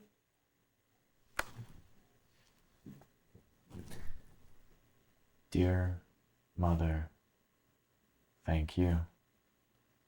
Thank you very much for this meal and for it being our 1 month anniversary of marriage.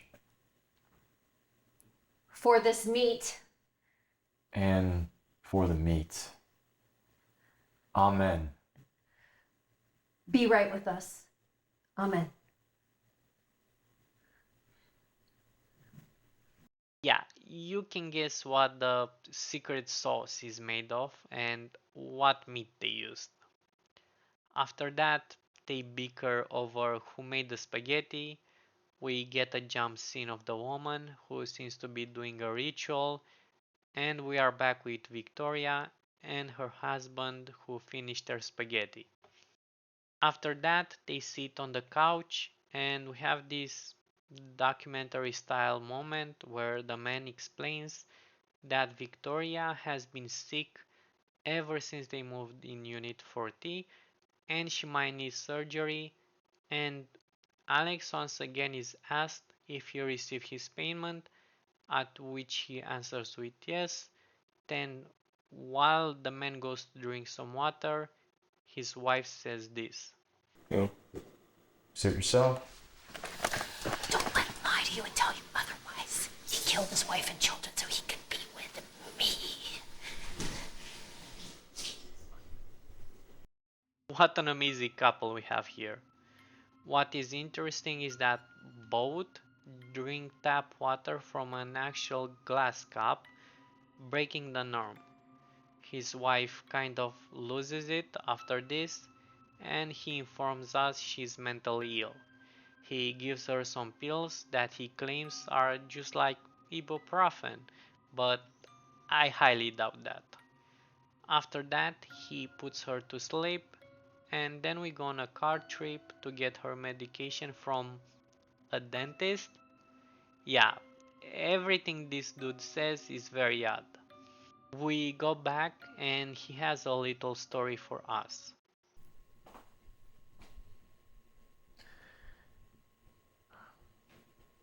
We met on the day that my wife and children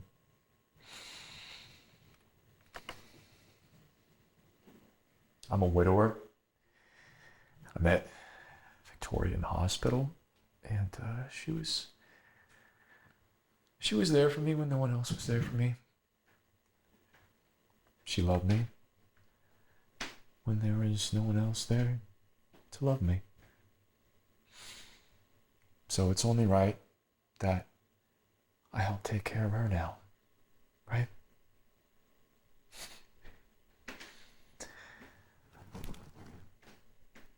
Are you sure you don't want any water? Yeah. After he drinks some tap water again, he asks Alex to film them while they sleep, and if she sleepwalks, to not interfere with her and wake him up. This is the next sequence.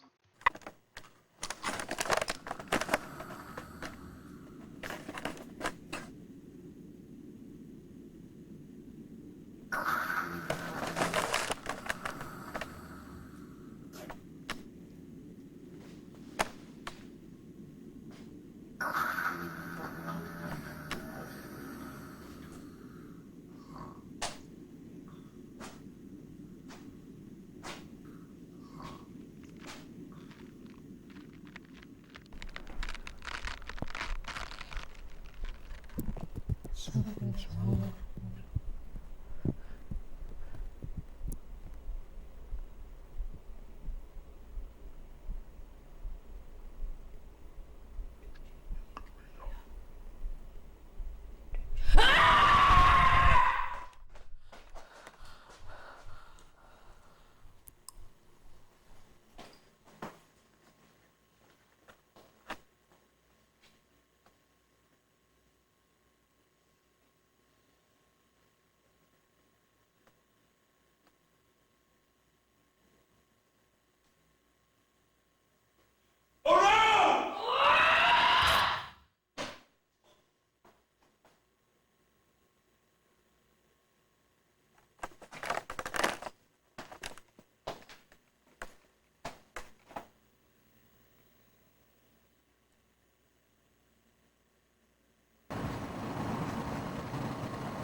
After that, some great horror stuff takes place with him and that damn closet, and even Miss Wells coming up, and after a while we see that Victoria has completed the ritual, with this being the result.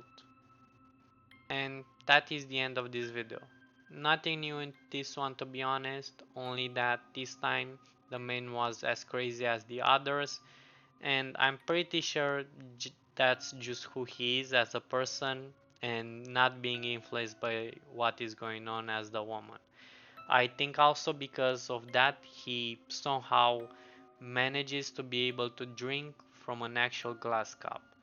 Besides that, everything else we knew, they eat the spaghetti from period blood discharging human meat, and we have that shot with the meat she collected from him. Next video starts with Alex giving us some new information. Good morning, ladies and gentlemen. It is Saturday, February 28th. It is 3:57 a.m. in the morning, and I'm making this talking head video because you guys requested it last week. Life update. So last week, actually, on Tuesday, or maybe it was the week before, I can't remember. My memory has been very strange recently. One of those last couple of weeks, I got home on Tuesday or Wednesday, and it was 2 in the morning, and the smoke detectors were acting kind of weird. I have one smoke detector in my master bedroom, and then I have 2 in the hallway. They were beeping, and this is weird because all the batteries have been fine ever since I moved in the place, but for whatever reason, this particular night, they were beeping once every like 30 seconds or once every minute. So I decided to try to fix the problem, and as I'm fixing the problem, they're beeping more. The alarm is going crazy, and I'm probably waking up the neighbors. So I end up calling the fire department because I'm paranoid at this point. I haven't been sleeping much. I've been sleeping maybe 2 to 4 hours a night for the last several weeks. And I'm saying that maybe there's a gas leak. Maybe there are elevated carbon monoxide levels. The fire department comes out. They check the unit. That's not the case. Everything is fine. I'm in breathable air. There's no gas leak. And actually, the smoke detectors are fine too, so there's really no reason for the alarm to be going crazy. Anyway, the next morning I decided to call my property manager, and she comes and replaces all of the smoke detector units.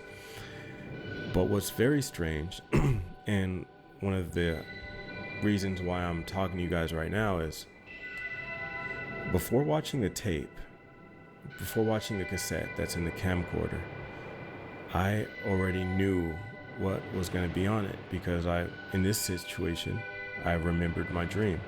And I don't know if I mentioned it before, but I don't remember my dreams typically. So it was very strange to go into this knowing what the dream was and then watching it play back. And then on the playback, the focus of it, as you'll see in a few minutes, was the smoke detector. And that even gave me a reason to go back and look at all of the past tapes, and I've noticed that the smoke detector, albeit was not the main focus, it was a focus that I had kind of just looked over. I don't really know where I'm going with this, but there is some sort of significance with the smoke detector.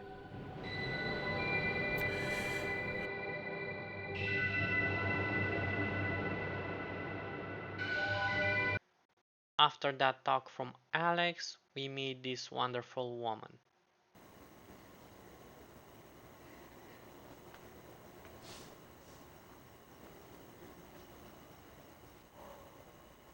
Can you let me in there?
At one point, Alex seems like he's about to get attacked by a woman in the garden, but before she gets the chance, he gets up.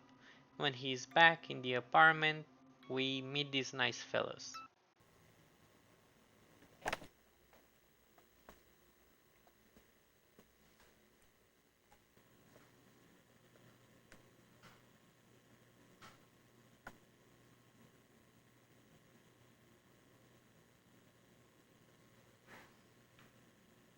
I didn't know you were there.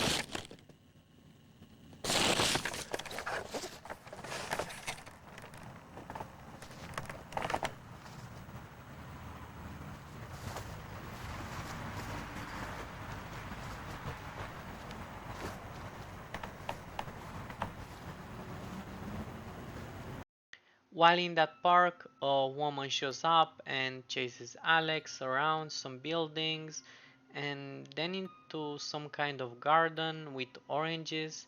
And after she manages to catch and attack him, we are back in the Unit 40 closet.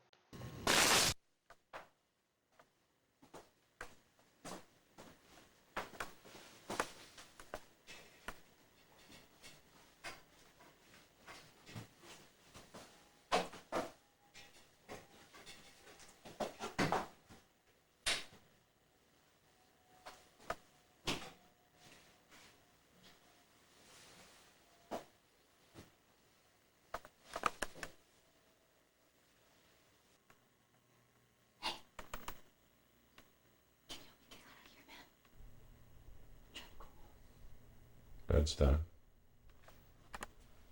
Did she say anything to you? No.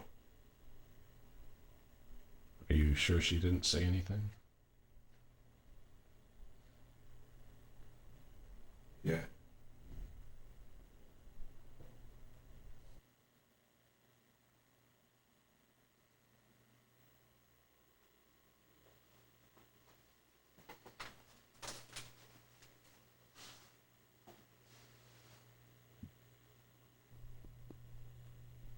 Bed's ready, murder boy.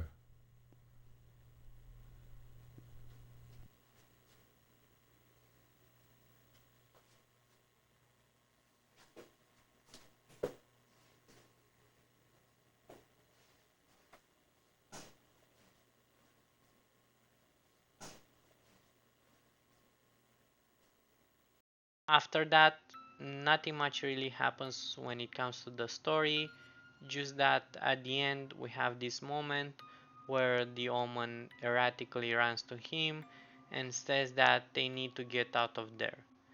Then at the end of the tape, Alex shows up with some more info.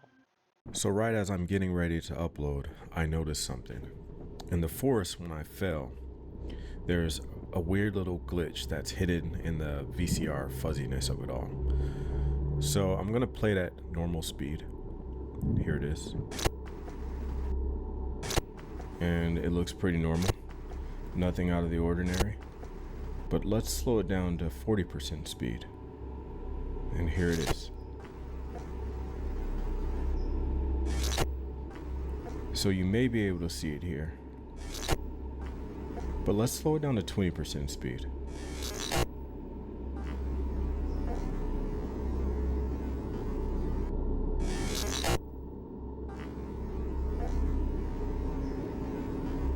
And let's freeze frame right here. So I don't know what to make of this. I really can't tell it. But this frame is clearly not in the forest. And to me, it seems like the camera is somehow jumping from place to place all within fractions of a second. What do you guys think? I don't know what to make of it. Because of this, I'm going to attach a clip from one of the previous weeks. I decided to not upload it at the time because I thought it was too strange, but here it is.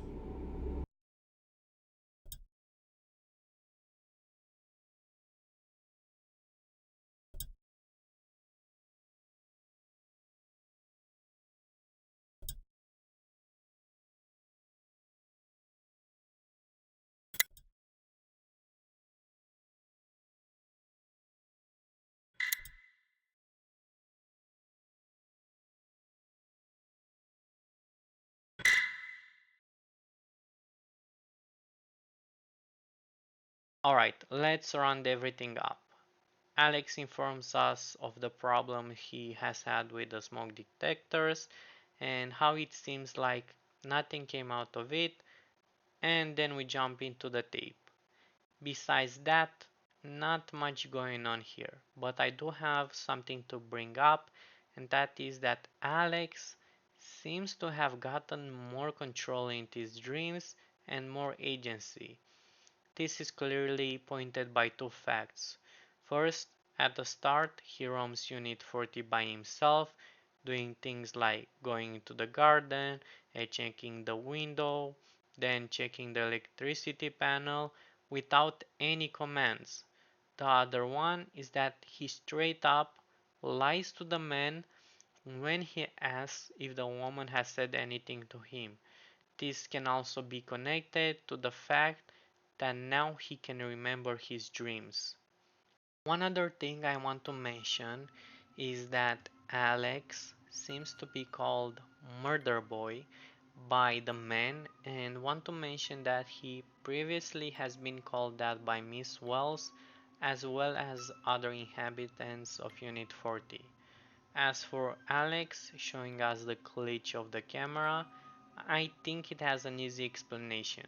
Since Alex is getting more agency and has the control over the dreams, I think that glitch is just a slight moment where reality meets dream, like a moment where Alice almost woke up because of the attack of the woman.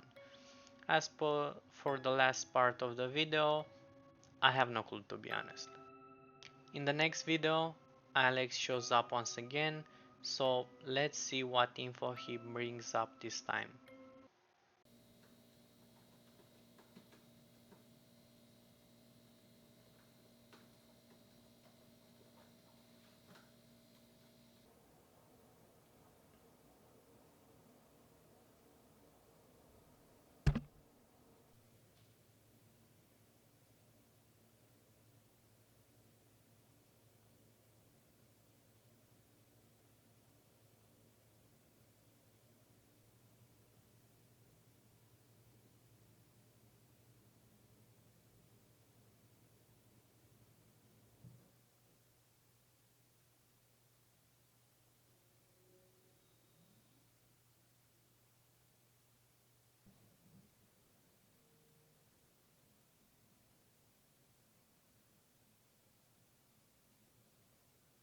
Here's the tape. I recommend you watching it with someone rather than alone. And if you do watch it alone, wear headphones and get closer to the screen, that way you can see everything. The name of the new tape is titled X and starts with this woman who mentions that there is something wrong with the smoke detectors, and David from Mound makes an appearance. David does not like Alex's presence and asks if he got paid, and the woman answers for him positively. They fight about sleeping and the smoke detector, with David claiming that there is nothing wrong with them. Then David kicks out Alex from Unit 40. Have you been paid already? Yeah. I'll walk you out.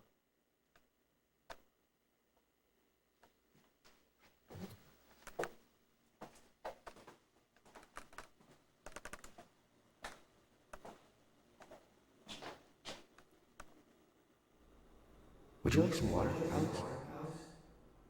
No, thank you. I have the good water over there. Take a look at it.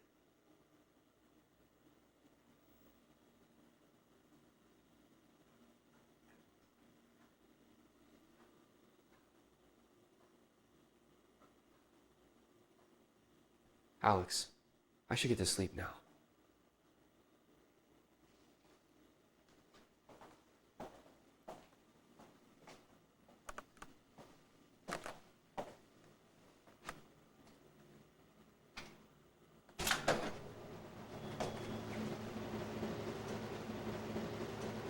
Good night, Alex.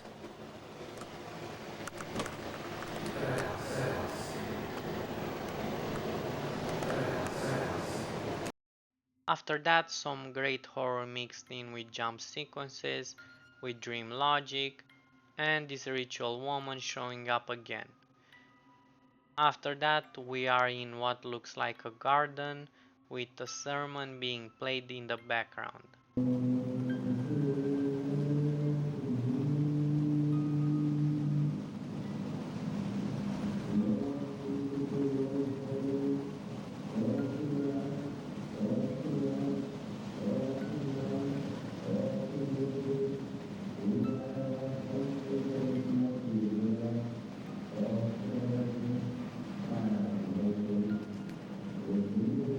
David doesn't know it yet, but he's gonna have his throat cut.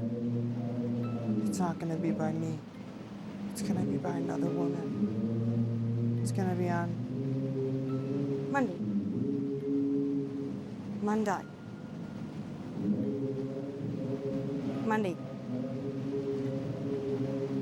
Monday.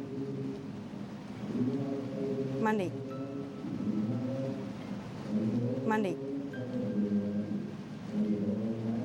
Monday.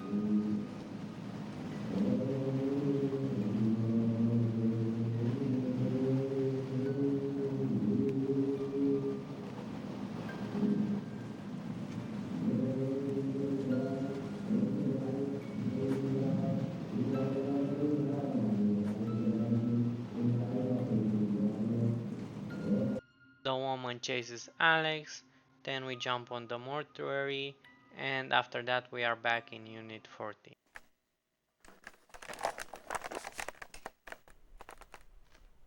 Do you remember what I told you? What did you tell him? About the faulty detector. I think I figured out what happened. Not this again.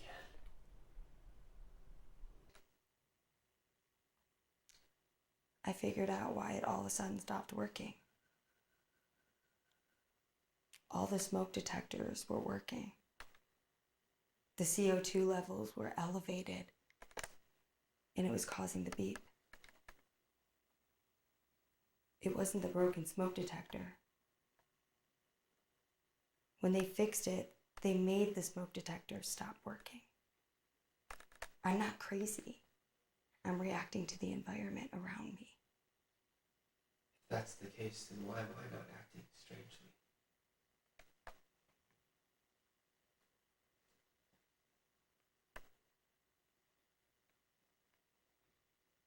Strange enough not to be aware.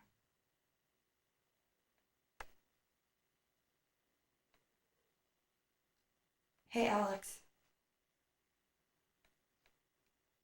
Why don't you go in the bathroom and see what I did to the maintenance man? No. Why? There's nothing in there for you. I want him to film it. You'll be arrested.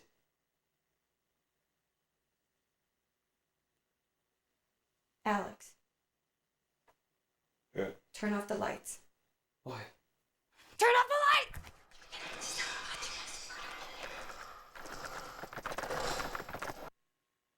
Turn on the lights.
and that was X. As always, let's see what we found out. The sequence of events of this tape clearly takes place before Mount, since we have David with his ex-girlfriend, as implied by the title, and with the woman quite literally telling us that another woman is going to slit his throat on Monday, or Mound. We also kind of getting a hint on what the payment can imply, and I think it's the medium in which Alex is being able to film everything and be somewhat protected from the events. The other thing is the smoke detectors, which were hinted at in previous videos. It seems that all of them are turned on, since otherwise they would detected the high levels of CO2 in the air. Now, I don't think this is implying everything that happens is just CO2 poisoning. I think it hints that NAC is using other means to infect and control the people in Unit 40.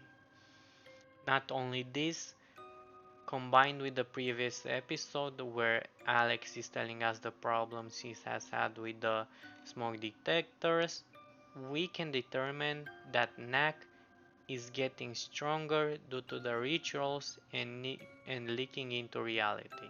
Since our next video, Threats, is the last one in the series, although I don't think this is the actual end of the series, let's watch it together in full.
I can see in your head.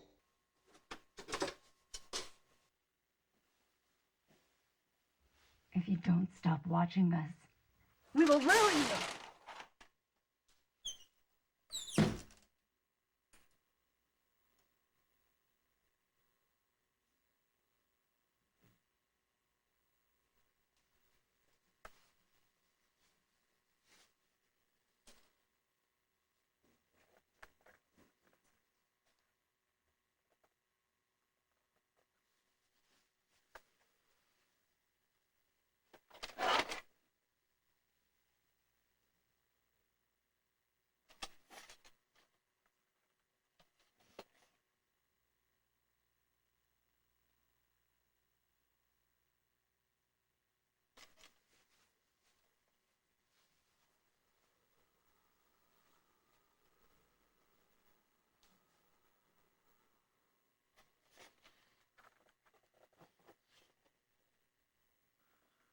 Have you ever hurt anyone, Alex?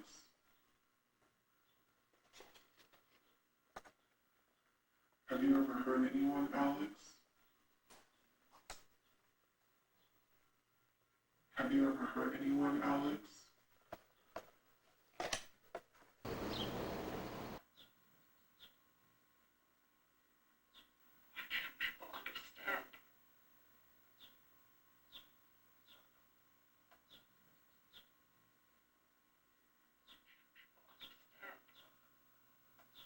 Have you ever hurt anyone, Alex? I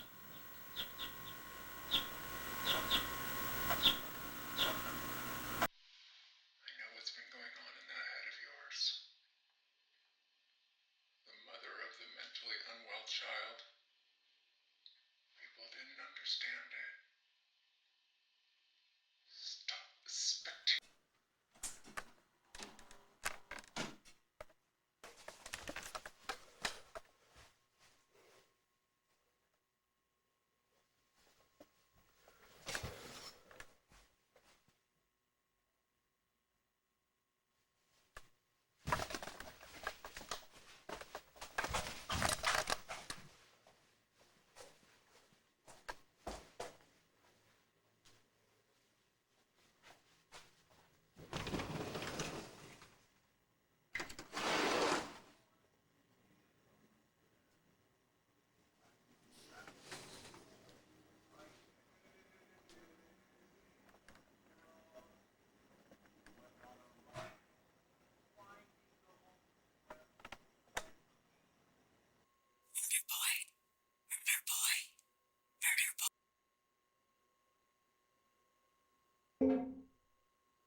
be right with us.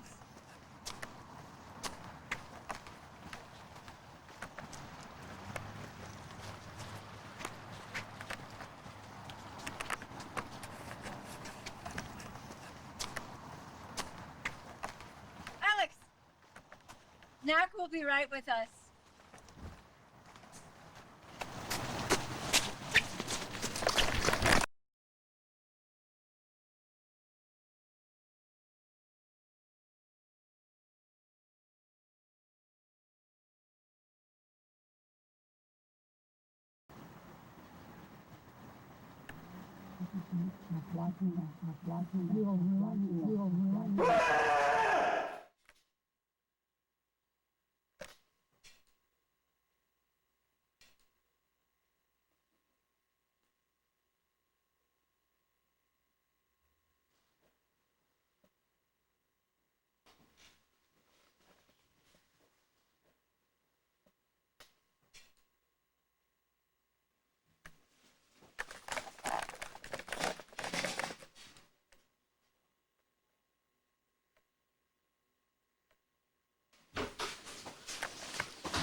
And that is the last video currently in the series VCR Willie. Let's briefly talk about it, since after this we will discuss about the whole series overall. Murder Boy is the constant in this video, so we can assume that Alex at some point has murdered somebody who we will speculate a bit later. He's threatened to continue filming this whole thing that is happening in Unit 40 and also to stop being a simple spectator. Not only this, the figure in the old TV states mother of the mentally unwell child. The last thing I want to mention here is that here we can see that Alex has full agency over his actions and seems to be fully aware of what is going on. With all those videos now watched and analyzed briefly, let's put things together. We will start with things that we definitely know, then speculate and theorize on some things, and after that try to theorize on the full story and what is actually happening here. Gratitude Ministries Church is the leading force of this whole story, with Margaret Wellington aka Miss Wells as the leader. Knack inhabits Unit 40 and with the help of Miss Wells, who most likely is Mother the God on her vessel at least, target mostly couples. The women are usually mentally ill and or in tough relationship situations, which makes them easier targets. The tap water is infected with a black mold, then Knack uses it to control them alongside something in the air. The bottled water is not actually good water as they call it, it's just another trap for them to actually drink the water, and it's most likely the same tap water. The men, who are seen as lesser beings, are given food that contain period blood, discharge and human remains as a way to most likely fatten them or fertilize them for Knack. Knack kills them only once and then uses a mimic to descend partly in real world and take their place. As seen by the second to last video, Knack is really close to descend fully and probably needs only a few more rituals. Alex filming is a very important part of the ritual and he gets some kind of payment to be able to do so and be somewhat protected from it all.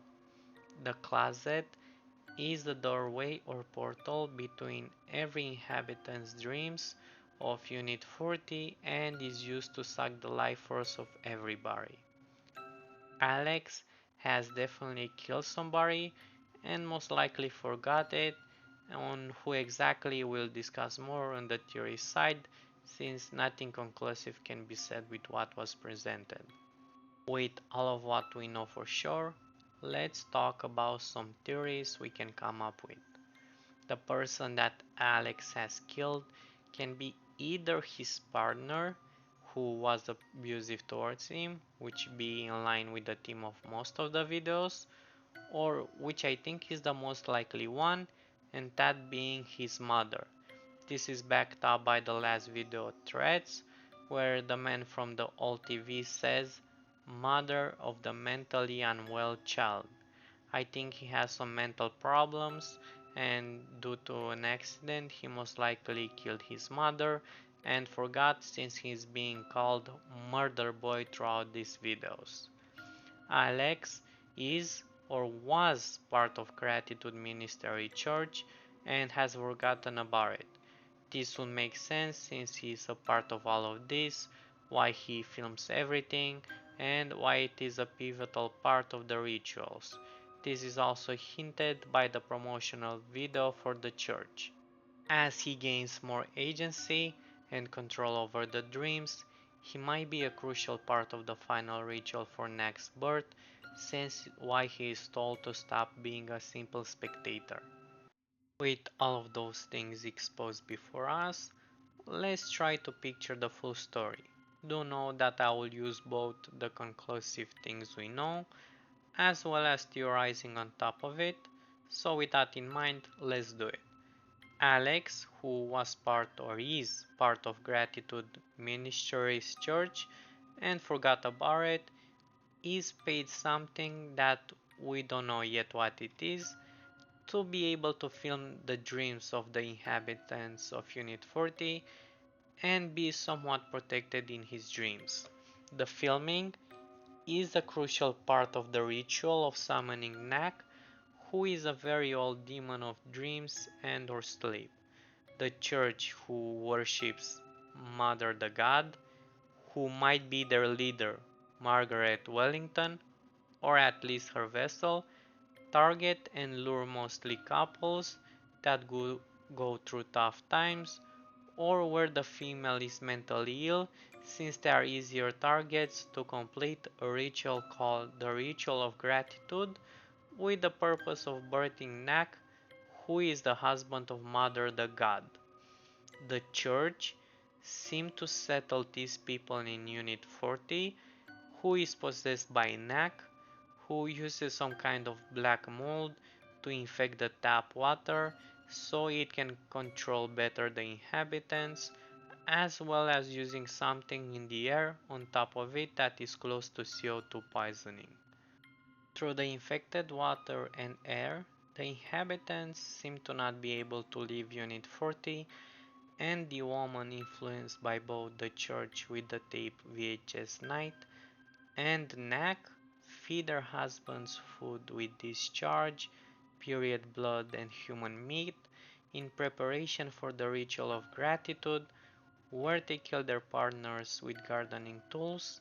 They use a pickaxe to remove their organs and be put in a cooler box, the hacksaw to remove their meat and eat it, and the shovel to bury the remains.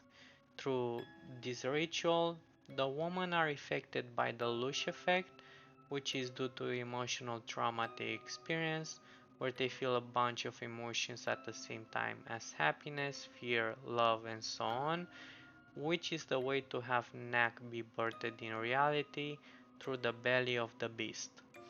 Now, let me take you even further than that. I think that Mother the God could easily be Lilith, who in Jewish folklore is the wife of the devil, and can be easily attributed this term of Mother the God, and also in many mythological stories can be seen as the devil itself.